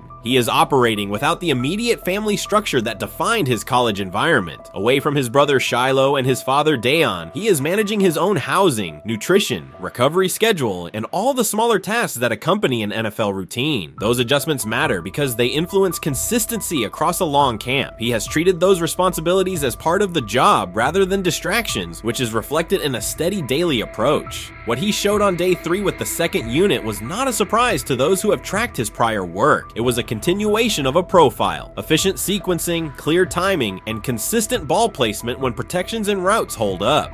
The 8-play period was short, but it was enough to reinforce the point. He doesn't need a large sample to demonstrate baseline operation. He needs a fair sample to test ceiling and adaptability. There is also the matter of perception. Public attention concentrated on the speeding tickets and the general manager's response. Less attention fell on the preparation, the efficient period with the second team, or the community engagement at Rainbow Terrace. That imbalance is common in training camp narratives. Sanders has handled it by keeping his answers simple and his focus on football. He has not tried to redirect the conversation. He has done his work and waited for additional reps. The objective next step is straightforward. Expand the evaluation with higher unit personnel and standard opponents. That does not require a complete reshuffling of the depth chart. It requires allocating a defined sequence of first-team snaps so that timing with starting receivers and protections with starting linemen can be measured on tape. The staff can then compare operation speed, accuracy under pressure, red zone decision-making, and 2-minute mechanics against the other quarterbacks. That is the most direct way to clarify the competition. None of this dismisses the experience or track records of the veterans in the room. It emphasizes that the purpose of camp is to test assumptions with current performance. Sanders has provided enough evidence with the second unit to justify a broader look. He has shown that the pace of his feet matches the pace of his eyes, that he can hold safeties with his shoulders, and that he can drive intermediate throws without float. He has also shown discipline to take the clean completion rather than force the vertical shot when leverage dictates otherwise. Every day, he has addressed the controllable items, meetings, note-taking, install recall, cadence management, and post-practice review. He has not asked for public guarantees. He has asked for an opportunity to compete on comparable terms. The 8-play sequence with the second unit was a small but clear example of what he can do when those terms exist. The staff's communications have been measured. Stefanski has not laid out a schedule for first-team rotations publicly. Barry addressed the speeding incidents directly and emphasized standards for decision-making off the field. Sanders accepted the criticism, adjusted his behavior, and moved forward. Those are the relevant facts. What remains is a football evaluation that can only be completed by giving him snaps with the top group and measuring the results. If that evaluation occurs and he performs at the level he showed with the second unit, the conversation will shift from potential to placement. If it does not occur, the question will persist through camp. Why not test the full picture? Sanders has built a case based on preparation, poise, and execution. He has demonstrated leadership by building relationships across the roster. He has shown maturity in handling external issues directly and moving on. He has given the staff reasons on the field and in the building to continue the process.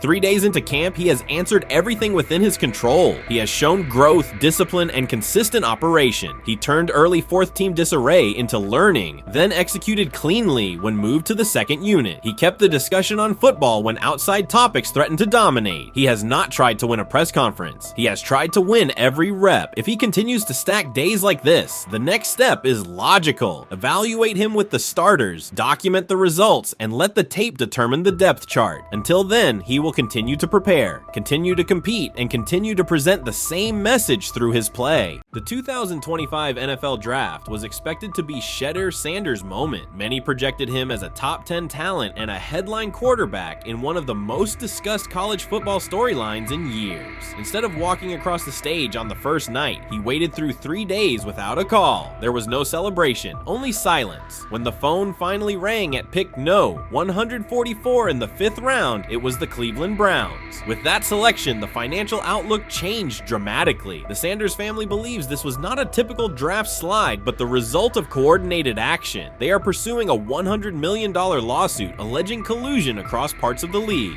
In the months before the draft, Sanders was consistently discussed among the top quarterbacks in the class. Television and digital analysts praised his poise, accuracy, leadership, and command. Scouts highlighted a 74.1% completion rate, record-setting stretches at Colorado, and his rise from an HBCU star to a national figure. Consensus expectations placed him in the first round or early second. Draft night unfolded differently. As picks accumulated, there was little indication that his name would be called. The atmosphere at his private gathering shifted from anticipation to doubt. When the Browns selected him late on day 3, projections for his first contract dropped from an estimated range in the mid-$30 million to approximately $4.6 million, with corresponding reductions in likely endorsements and long-term positioning. According to Deion Sanders and others close to the family, this was not about performance, injury, or conduct. They argue it was coordinated. Attorneys were contacted immediately. The allegation is straightforward. Sanders' value was suppressed intentionally. The family's position is that this was a calculated decision within parts of the league, not an isolated set of evaluations. The legal claims focus on communications that, if authenticated, could be significant: internal emails, text messages, and owner-to-owner conversations. The family's representatives contend that these materials show a deliberate effort to avoid drafting Sanders in early rounds based on perceived image concerns rather than football merit. One message reportedly under review framed the decision in branding terms. Drafting Shedeur would mean inheriting the Prime brand. The complaint asserts that this view led some teams to discourage others from selecting him unless necessary, not for film-based reasons, but to avoid perceived attention and external pressure tied to his family's profile.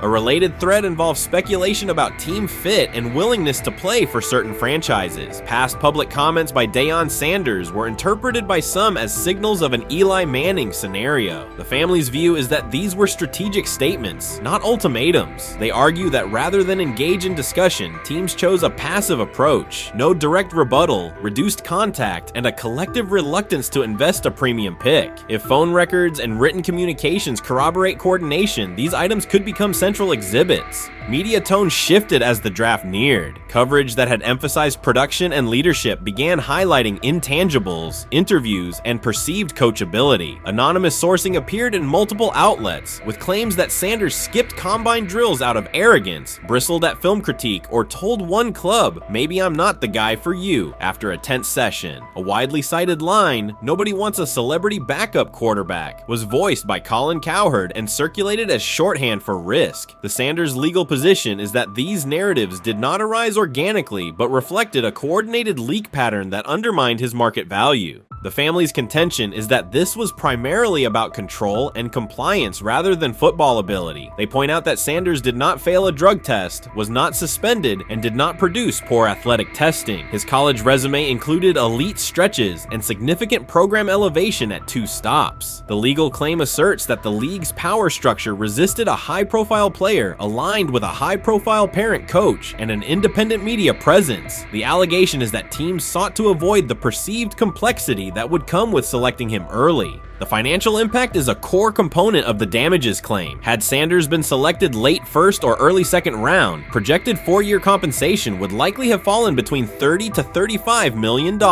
with immediate access to higher tier endorsement opportunities and the brand leverage that accompanies a franchise quarterback designation. As a 5th round pick, the initial contract value is a fraction of that total, and associated off-field opportunities are typically narrower. The suit reportedly seeks not only lost salary, but also the broader economic value linked to draft position, sponsorships, licensing, and the visibility that accelerates an early career trajectory. The filing's scope, as described by sources close to the family, extends beyond the league office. It may involve media outlets, scouting firms, and specific executives if discovery shows coordination or materially false statements that affected value. The argument is that the draft slide harmed not only Shedeur, but also the broader Sanders brand, affecting perceptions of Deion Sanders as a recruiter, coach, and public figure. The family's view is that narrative construction around brand risk and celebrity backup produced a measurable economic and reputational loss. If a court authorizes discovery, the process would likely compel emails, internal draft notes, and message archives from teams and third-party intermediaries. Subpoenas could be served on media organizations for sourcing records related to anonymous quotes. That level of transparency would be unusual and could reveal how information flows during pre-draft periods. The legal theory moves beyond a single player's evaluation to the draft's integrity, whether owners or executives acted in concert to reduce a prospect's value for reasons unrelated to football performance. The league has not publicly addressed these specific allegations. Background comments from executives characterize the claims as overreach. The family's camp maintains they have documentation sufficient to proceed. The comparison points referenced by observers include Deflategate, Spygate, and the Colin Kaepernick grievance, not because the facts are the same, but because of the potential scope, policies, practices, and the balance of power between the league and individuals challenging its processes. Another dimension of the dispute involves how the NFL perceives Deion Sanders, Coach Prime, and the autonomy he promotes. He built a large media footprint around his programs at Jackson State and Colorado, elevated his players' profiles, and spoke openly about fit and leverage. The family contends that this visibility, combined with statements about preferred destinations, triggered resistance. The complaint frames the response as a preference for compliance and predictability over independent branding and public negotiation.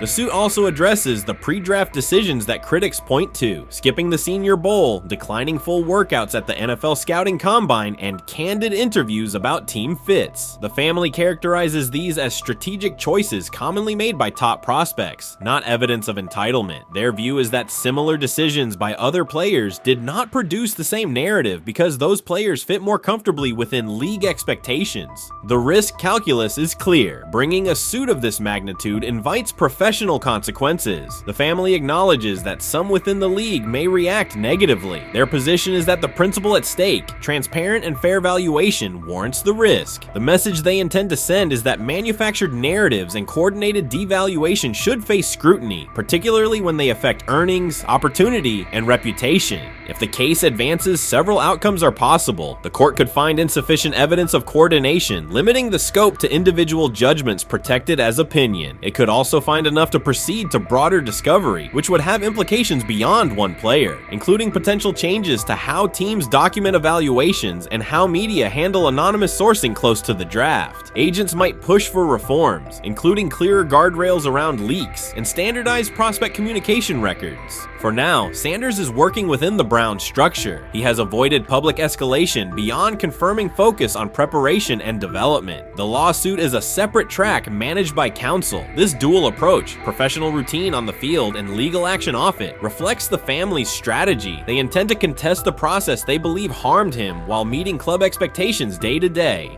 The core allegations remain consistent across their statements. A talented quarterback saw his draft value suppressed by coordinated behavior tied to branding concerns and public positioning rather than football merit. Media narratives amplified that shift, and the result was a substantial, quantifiable loss. The remedy sought includes compensation and a measure of accountability that could deter similar conduct. Whether the claims are ultimately proven will depend on documentation and testimony. If emails, texts, and call logs substantiate coordination, the impact could be significant, prompting policy review around pre-draft communications and media engagement. If not, the case may narrow to disputes over opinion, perception, and the gray areas of scouting. Either way, the filing signals a willingness to confront entrenched practices and to test in court how far the process extends beyond film and interviews. This situation has moved from speculation to litigation. It addresses control, image, and power in a system that influences careers and compensation. It also underscores how public narratives can shape market outcomes. Sanders' path now has two tracks: earning opportunities on the field in Cleveland and seeking redress off the field for what the family views as an avoidable and orchestrated loss. The questions at stake are larger than one draft slot. They touch on how the league values independence, how information is weaponized, and what recourse exists when a player believes the evaluation moved from football to optics. The answers will emerge through practice reps and potentially through discovery and a courtroom record. Grab hold of the starting job. Yes, but I don't think we're going to know which one until we get deep into August. Now, I think we tracked the reps everybody was getting at practice throughout the OTAs and minicamp. But when you talk to people there, they just want to make sure everybody got what they needed. And that, Kenny Pickett, we can find out if he has the goods to be the starter. Joe Flacco, they back him off a little bit. He's 40. He may not need as much. The rookies, Shedeur Sanders and Dillon Gabriel, what do they need to learn to make the transition from the college game to the pro game? That's what the spring was about for the Browns quarterbacks. Now, Shedeur Sanders has moved from social media celebrity to on-field standout, and ESPN now lists him among its first-team candidates. Reactions are split. Some fans are impressed while others are skeptical. Whether this reflects Deion Sanders' long-term strategy or simply Shedeur's rapid development, the story is drawing widespread attention. Here's a look at what led to this moment. They never planned on taking him. The problem is, like Ocho Cinco said, you got somebody that has endeared himself to the locker room. And guess what? The difference between him and Tim Tebow, the biggest one, is he can play. He can throw the ball. Tim Tebow running around being an H-back. He can throw the ball. And he's done everything he needs to do. He ain't saying nothing. He ain't rocking the boat. He ain't mad about the reps. He ain't mad about none of that. All the people out there want to see is this, like Tyvis said earlier. We want to see what he can do with Jerry Jeudy. Online reactions are sharply divided. Some fans strongly support Sanders, while others argue he is overrated. Traditional analysts cite statistics and claim his recognition comes mainly from his father's name. Sanders supporters are actively celebrating his rise and already predicting a future NFL career. Sports media outlets have made his candidacy a central topic of debate. The discussion now extends beyond statistics and victories to include his marketability, public image, and on-field presence. Sorry, is Shedeur Sanders going to get a chance to win this job? Do you believe he gets a legit shot to win this job? Listen, I think first of all, the action's going to really start in training camp. Like, forget all the OTA stuff. You don't win a job in OTA. The real action starts in training camp. And just like Shedeur said, during the mini camp, when it's time to take your rep, you got to make the most of it. Because I think early on, there's going to be a lot. Remember, Joe Flacco didn't hardly practice in OTAs and mini camps because they were giving the young guys. Right. So when he gets his opportunity, he's going to have to make the most of it. Analysts are closely reviewing game footage to evaluate Sanders' decisions and mechanics, while others examine his social media activity to see how he balances content creation with quarterback duty. Shedeur Sanders' placement on ESPN's early first-team list has taken over the college football conversation. Supporters circulate his highlights and argue that his on-field production and leadership justify the honor. Skeptics claim the recognition relies too heavily on his family name and question whether his resume is strong enough for first-team status. Analysts are rewatching game footage to assess his reads, accuracy, and pocket presence, while others examine how he balances a high-profile social media presence with quarterback responsibilities. The debate has pushed other storylines, such as conference realignment and NIL issues, into the background, leaving fans and commentators focused on Sanders' performance, marketability, and overall impact on the sport. I'll keep saying it. I believe Shedeur Sanders should play more games than any other quarterback on this roster this year, because he's the only guy that I look at and say they might have something here. Because I'm telling you right now, they left night one of the draft saying we are taking our quarterback next year. So it's on Shedeur or Dylan or Kenny, probably not Joe, to change their mind. To change their mind. But you got to find out. You gotta find out. Opinions differ on whether Sanders is benefiting from his family name or simply showing real progress, but the attention is undeniable. Social media is flooded with edited images elevating him to legendary status. Critics argue the first-team nod is driven by hype and marketability, while supporters point to his flashes of strong arm talent, field vision, and decision-making. Regardless of motive, the announcement has dominated the football news cycle and intensified debate over how much of his rise is performance-based versus media-driven.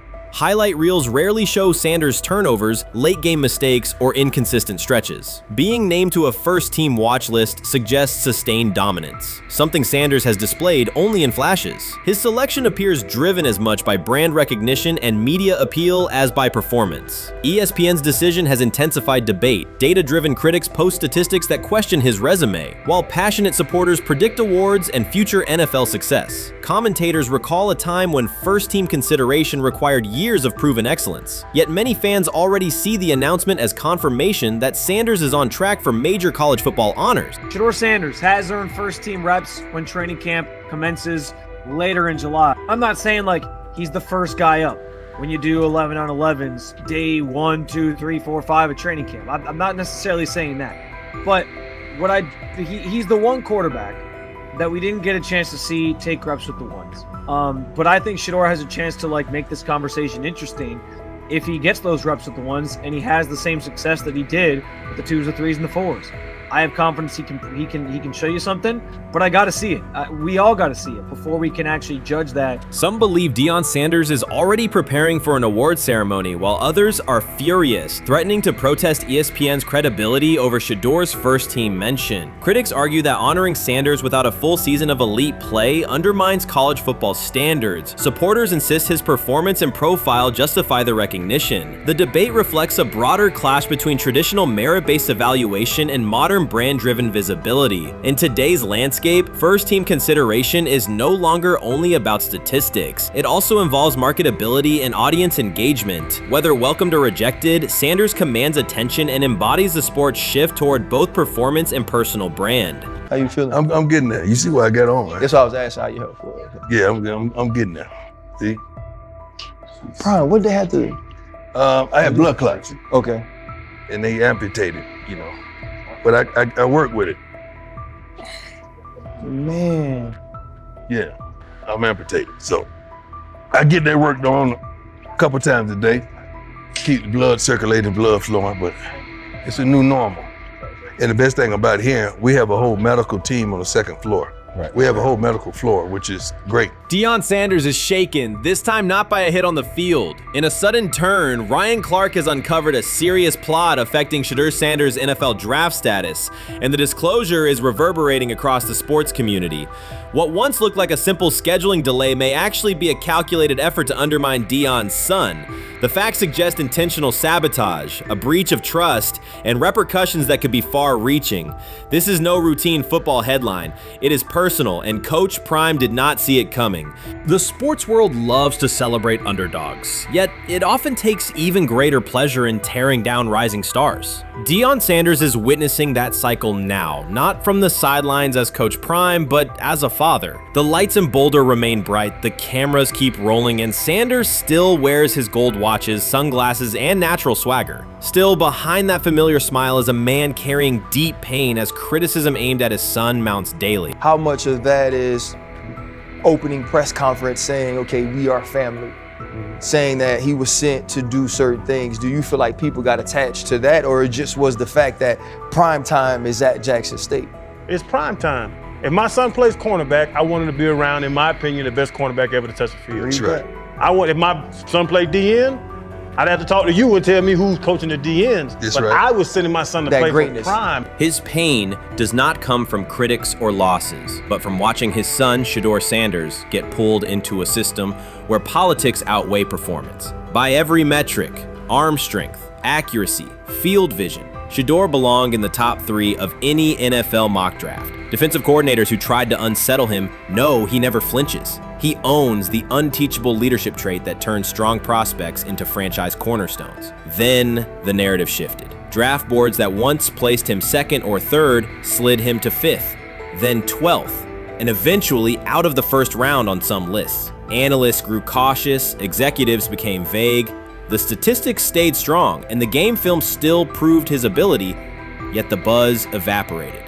The abrupt silence felt deliberate and wrong. Former NFL safety and respected analyst Ryan Clark then delivered an unfiltered disclosure, not on a scheduled TV segment, but in an unscripted comment. He stated plainly that influential figures inside the league were not overlooking Shedeur Sanders. They were actively holding him back.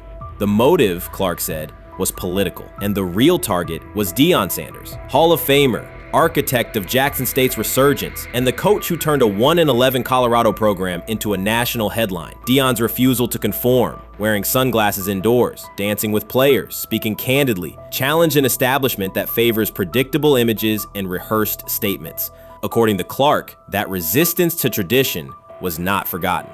When Shedeur displayed the same mix of talent and confidence, concern spread through front offices and media circles. Questions about leadership style and attitude surfaced. Coded language for discomfort with a quarterback who mirrors his outspoken father. Clark's point was clear. The issue is not Shedeur's performance. If he had posted identical numbers at Ohio State or Alabama, endorsements and media specials would follow. Instead, interest cooled, because the Sanders family embodies a self-made identity the league cannot easily manage. Their visible pride and independent brand challenge a system that prizes control. And that threat, not football ability, is what Clark believes is suppressing Shedeur's draft stock. Sometime last week, and then, and I just tweeted that out again this morning, and then today, the Joe Flacco one got posted. So running through this, and then of course we'll still have Dylan will be next, and then Shedeur will come last. As training camp nears, Kay Cabot is providing straightforward analysis of the Cleveland Browns quarterback competition. The starter has not been named, but she has moved away from her earlier skepticism of Shedeur Sanders and now acknowledges his talent and potential. Cabot explained that if Joe Flacco is chosen to start week 1, it will mean he is the most prepared to play immediately. This approach would also give younger quarterbacks such as Kenny Pickett time to adjust, refine their skills, skills and maximize their potential while Flacco handles the early workload. She added that a Flacco start would not prevent Sanders from earning the position later in the season. The depth chart remains flexible, and Sanders' continued development could put him in line for an opportunity as circumstances evolve. Cabot also noted that Pickett could win the job for week 1, but he must demonstrate he can integrate smoothly with the offense and perform reliably under pressure. The Browns want a leader who can control the huddle, execute plays efficiently, and maintain composure. Pickett's performances in upcoming practices and preseason games will be critical in determining whether he secures the starting role or Sanders ultimately takes the reins as the season progresses. Things like that. It doesn't mean that that Kenny can't swoop in there and steal that job by them, but he's really going to have to show that he has a complete mastery of this scheme and this system, and that they don't have to dial it back a lot to put him in there. So these will be some considerations, and I do think that that as the preseason goes along, it will become evident.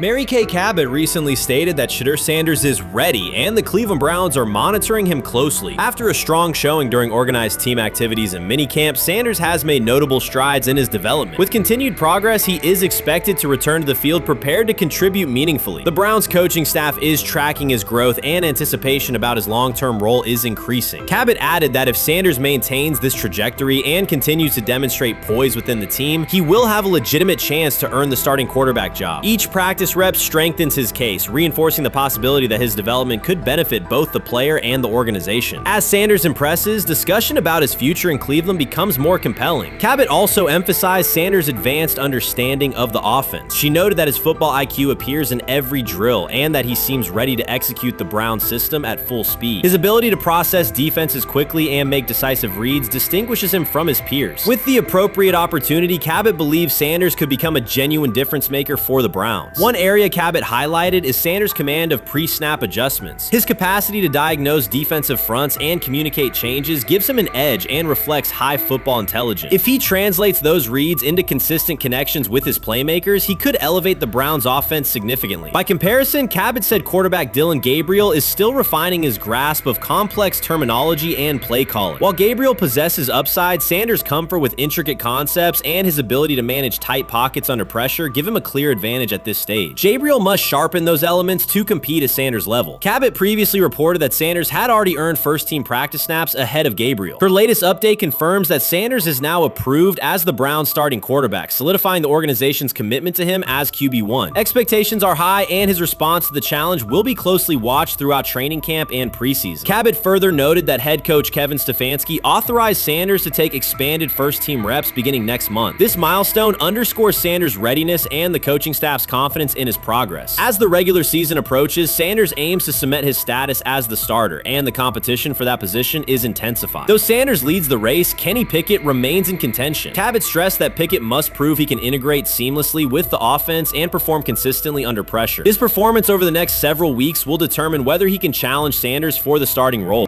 With both quarterbacks vying for the top spot, the Browns' Week 1 starter will be one of the most scrutinized decisions of the upcoming season. For now, Cabot's reporting underscores Sanders' rapid ascent, strong football intellect, and growing command of the offense, qualities that position him well to lead Cleveland's offense when the opportunity arrives. What do you think is happening in Browns camp? What do you think is going to happen there before I let you go, Lewis? You know, I think it really does. It really does all depend on how Kevin is able to, as it relates to Shedeur, work him in enough.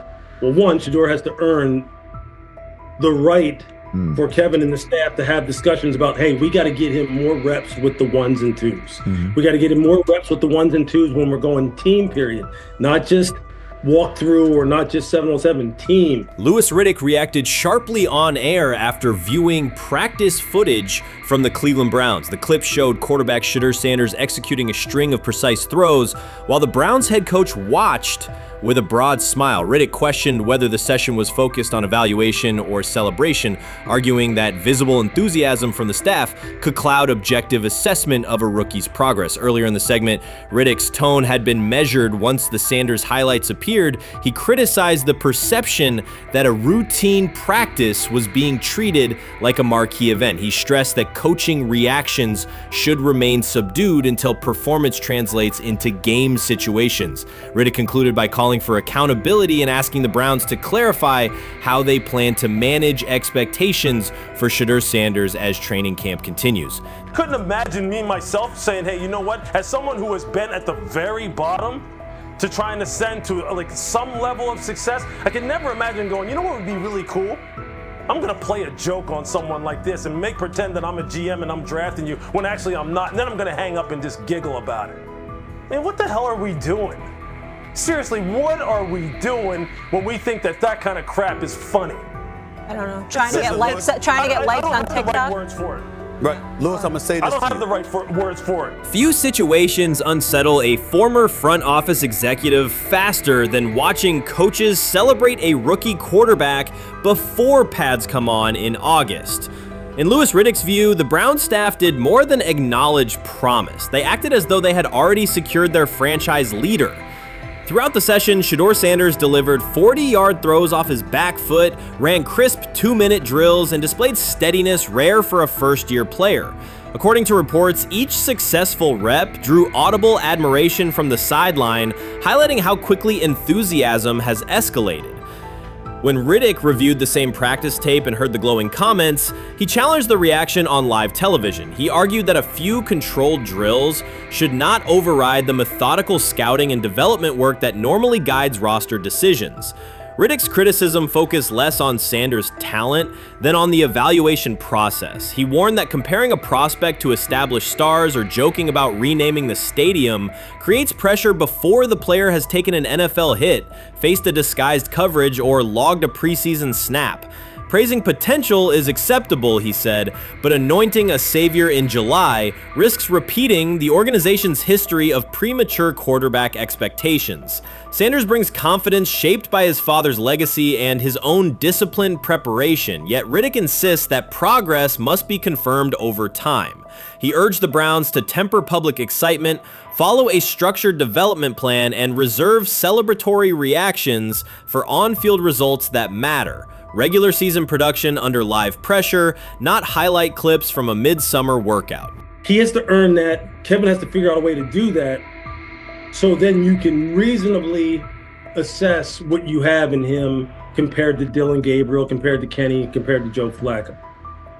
If you don't, then the conversation surrounding him is going to continue to be what it's been, which is, but for some people, he was overhyped all along. He's not that great of an athlete, doesn't have a big enough arm. There's a reason why he was a 5th-round pick, blah, blah, blah, which I don't believe. I believe if he is given enough reps, earns enough reps, and then is given enough reps in meaningful situations, he can throw the ball just as good as Joe, if not better, just as good as Kenny, if not better, just as good as Dillon Gabriel. After more than 2 decades in personnel and broadcast analysis, Louis Riddick was dismayed to see a franchise bypass basic evaluation standards after only a series of eye-catching minicamp throws. Reviewing practice footage from Cleveland, he observed Shedeur Sanders drilling 40-yard passes against uncovered receivers and running 2-minute sequences with poise. In Riddick's view, those reps, conducted without pads, contact, or a disguised rush, show arm talent but reveal little about how a rookie handles game pressure. Riddick said the Browns' reaction drifted from objective assessment to outright admiration. Multiple reports indicated coaches were sketching new concepts for Sanders during dinner and referring to dedicated Shedeur packages well before a padded practice. Even the veterans in the quarterback room showed no visible alarm, a sign that staff excitement had already reset the internal depth chart conversation. The analyst emphasized that his concern is not Sanders' skill set. He acknowledged the quarterback's arm strength, footwork, and composure, but rather how quickly the club appears willing to declare him its long-term answer. Riddick cited several past prospects who received similar midsummer acclaim only to stall once real competition began. Given Cleveland's long history of quarterback turnover, he argued the organization should focus on incremental milestones, processing post-snap reads, surviving live pass rushes, and rebounding from mistakes on Sunday afternoons. Riddick urged the Browns to temper expectations and follow a structured development plan so Shedeur Sanders can progress without undue pressure. One coach reportedly admitted he replayed Tuesday's scrimmage film so often that he lost sleep, an anecdote Riddick offered as proof that enthusiasm is already outpacing reality. All asking now is what is going on with Shedeur Sanders, and so the floor is yours. Maybe you can make sense of this free fall with what was at one point the top-rated quarterback in this draft class. Yeah, Shay, I think at this point in time, this really isn't a football discussion any longer. This is a personal discussion. This is about It's a fit discussion. It's whether or not teams are just comfortable with everything that comes along with Shedeur in terms of who he is as a person, all the people that are surrounding him in terms of his inner circle, and whether or not teams deem that to be something that they're comfortable with. Right or wrong, that's the only conclusion you can really come to at this point. Louis Riddick voiced an escalating concern during the segment. Having witnessed numerous quarterback setbacks in his career, he worries another may be forming, not because Shedeur Sanders lacks talent, but because the praise around him is growing without restraint. Sanders has simply attended practice, delivered accurate passes, led the huddle, and shown the composure expected of an NFL player. Riddick fears the Browns' reaction, treating routine drills as proof of long-term success, risks setting premature expectations. He cautioned that the organization seems ready to celebrate a franchise savior before Sanders has taken a competitive snap, noting that such early adulation has derailed promising prospects in the past and could impede Sanders' measured development. Watson says he has been mentoring Shedeur Sanders at the quarterback position. The biggest failure in the NFL is now mentoring quarterbacks.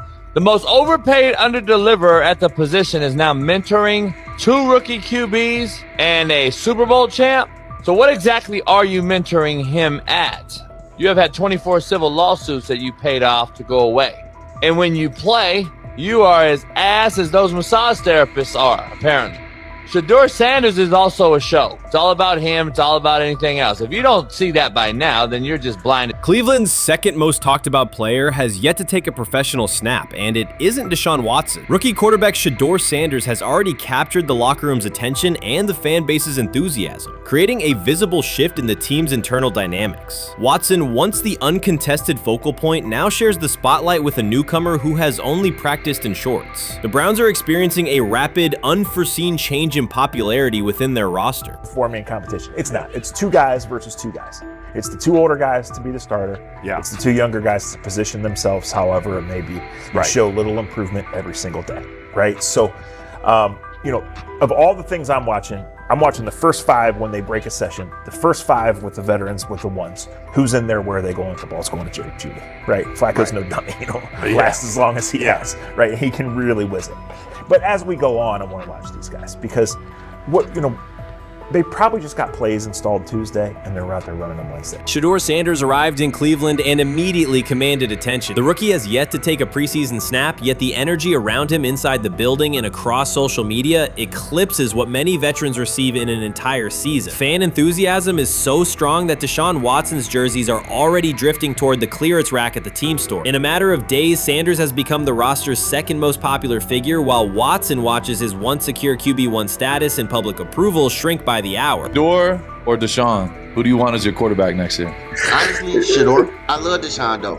Like, I don't understand all the hate for Deshaun. You get hurt and you get booed, bro. That's foul. That might be the foulest I ever seen. The Browns' social media staff posted a single candid photo of rookie quarterback Shedeur Sanders releasing a warm-up throw, and the response was immediate and overwhelming. Fans saturated timelines with edits of themselves alongside him, while Deshaun Watson's routine practice reps drew comparatively little notice. Although an official Sanders jersey has not been released, unauthorized versions are already moving at a pace that exceeds merchandise sales for several other AFC North teams. The surge in interest marks one of the most intense fan reactions Cleveland has experienced in recent memory. The excitement surrounding Shedeur also triggers a wave of criticism. Veteran analysts, anchored in a 1980s mindset, question whether his style will translate into lasting success. They focus on his NIL earnings, social media presence, and visible confidence, arguing that the image overshadows substance. To them, outward self-assurance appears to be a distraction rather than a competitive asset. Even a simple smile or brief display of personality is cited as evidence that he lacks the measured discipline they expect from a starting quarterback. Critics claim Shedeur Sanders is notable only because of his father, overlooking the performance he delivered at Colorado. Many of those same observers ignored the Buffaloes until Deion Sanders made national headlines, yet they now question whether his son has earned the attention. They want rookies to keep quiet, carry clipboards, and wait 2 seasons before challenging for a starting role. Sanders is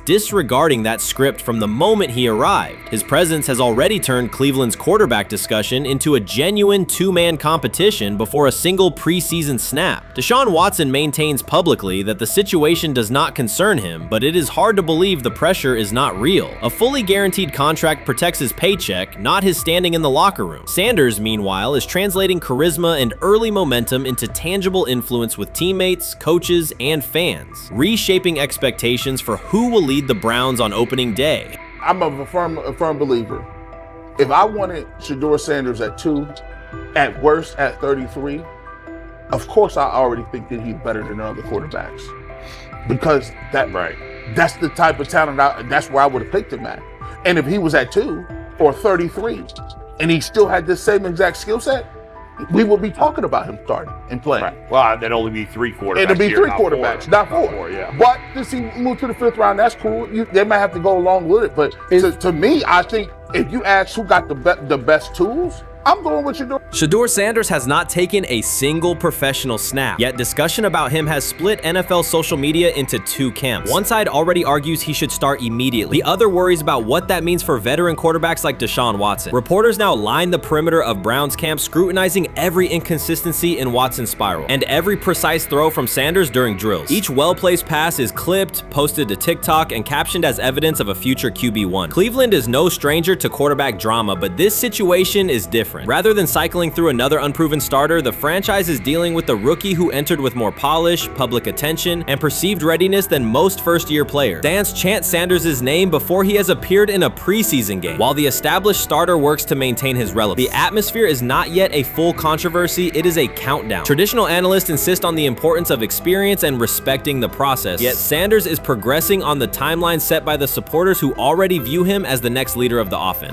While much of the NFL community attended the ESPYs in Los Angeles, Shedeur Sanders spent the day in Cleveland with families recovering from a residential explosion. He did not seek cameras or a red carpet appearance. He chose to be present in a neighborhood working through loss. Weeks earlier, an explosion at the Rainbow Terrace Apartments in the Garden Valley neighborhood displaced more than 100 residents. Local officials reported that 42 families were left without housing. A father suffered burns over most of his body and remained in a coma. His 2 young children were hospitalized in critical condition. The damage extended beyond structures. Families lost possessions, stability, and routine. Cleveland City Council member Richard A. Starr described the moment as a family fighting for its future. Outside of local reporting, national attention was limited. Sanders decided to go to the site, meet residents, and help organize a day focused on relief and connection.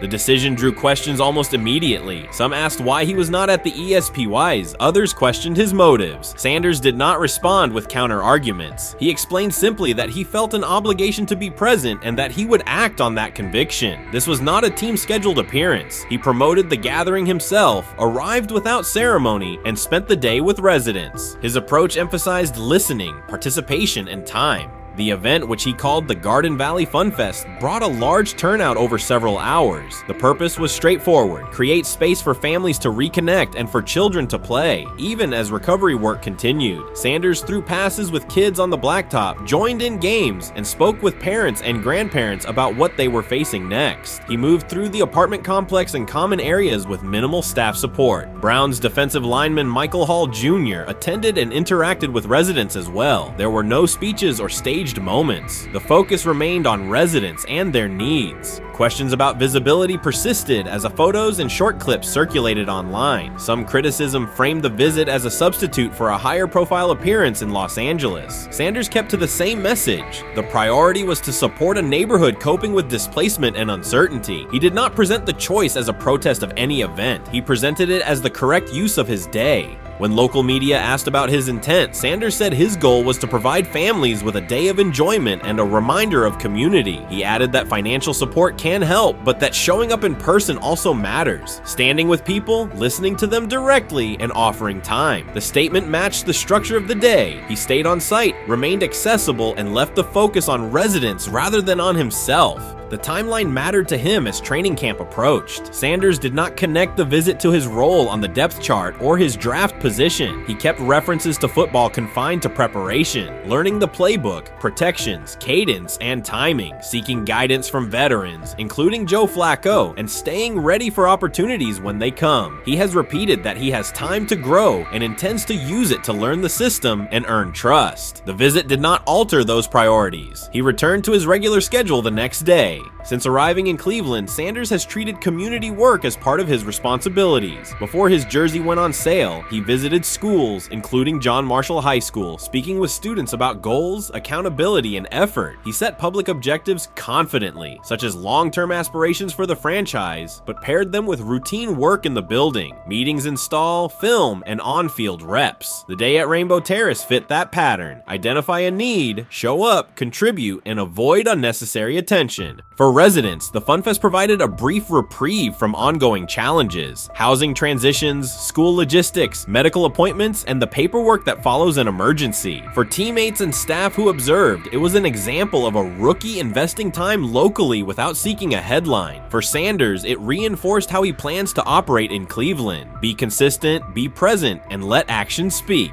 The setting at Rainbow Terrace underscored the scale of recovery ahead.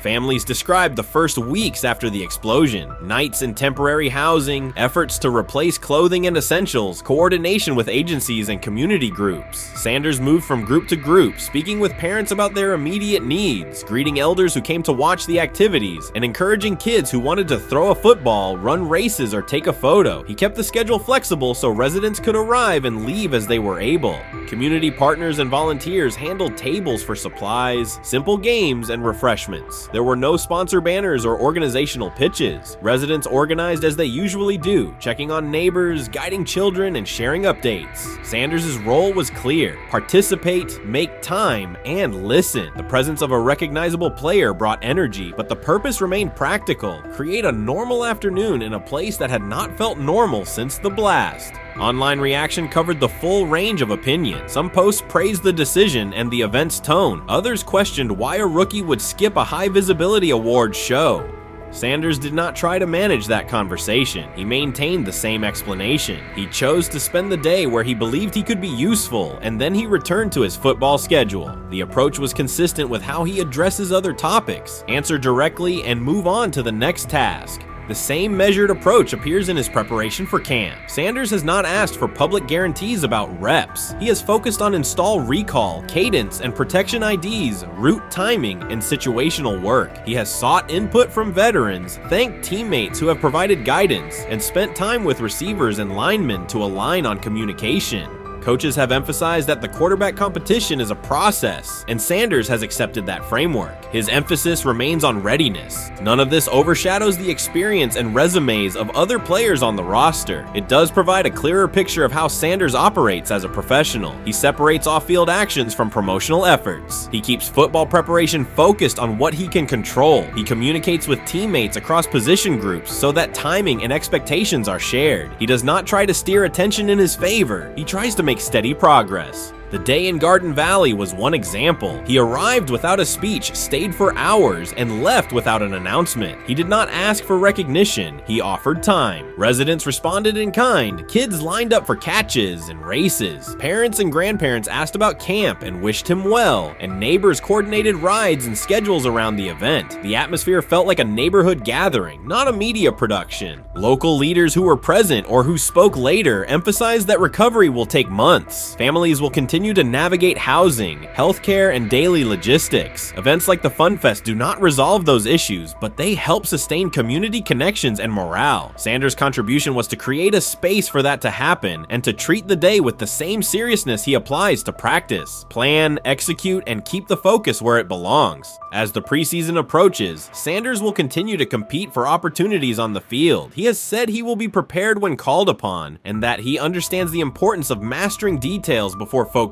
on outcomes. The organization will make decisions based on evaluation, and he will accept the results while continuing to improve. The off-field choices will remain consistent: identify needs in the city where he lives and contribute in direct, practical ways. The core elements are simple. A neighborhood suffered a significant loss. Residents faced immediate and ongoing challenges. A rookie quarterback chose to spend a day there, without a press conference, without a schedule of talking points, and participate in a community-led event designed to give families a break and remind children that play still has a place. He provided presence, not a headline. He listened more than he spoke. He returned to work the next day. In a league and media environment that often prioritize visibility, Sanders made a different choice. He kept attention on people, not optics. He placed value on time spent in person rather than on appearances. He continued to build trust in the locker room and in the city through steady conduct rather than declarations. That approach, measured, direct, and consistent, will shape how he is viewed in Cleveland as much as any public statement could. The outcome of his football career will be decided on the field by installations learned, reads made, throws delivered, and games played. The outcome of his role in the community will be measured by smaller, quieter moments. Afternoons like the Fun Fest, school visits, and unannounced stops where listening matters more than being seen. For Cleveland residents at Rainbow Terrace, the takeaway from that day was straightforward. Someone who represents their team showed up, stayed, and participated without fanfare. For Sanders, it was the same. Do the work in front of you, whether that is a practice period or a neighborhood event, and keep the focus on the people who are affected most.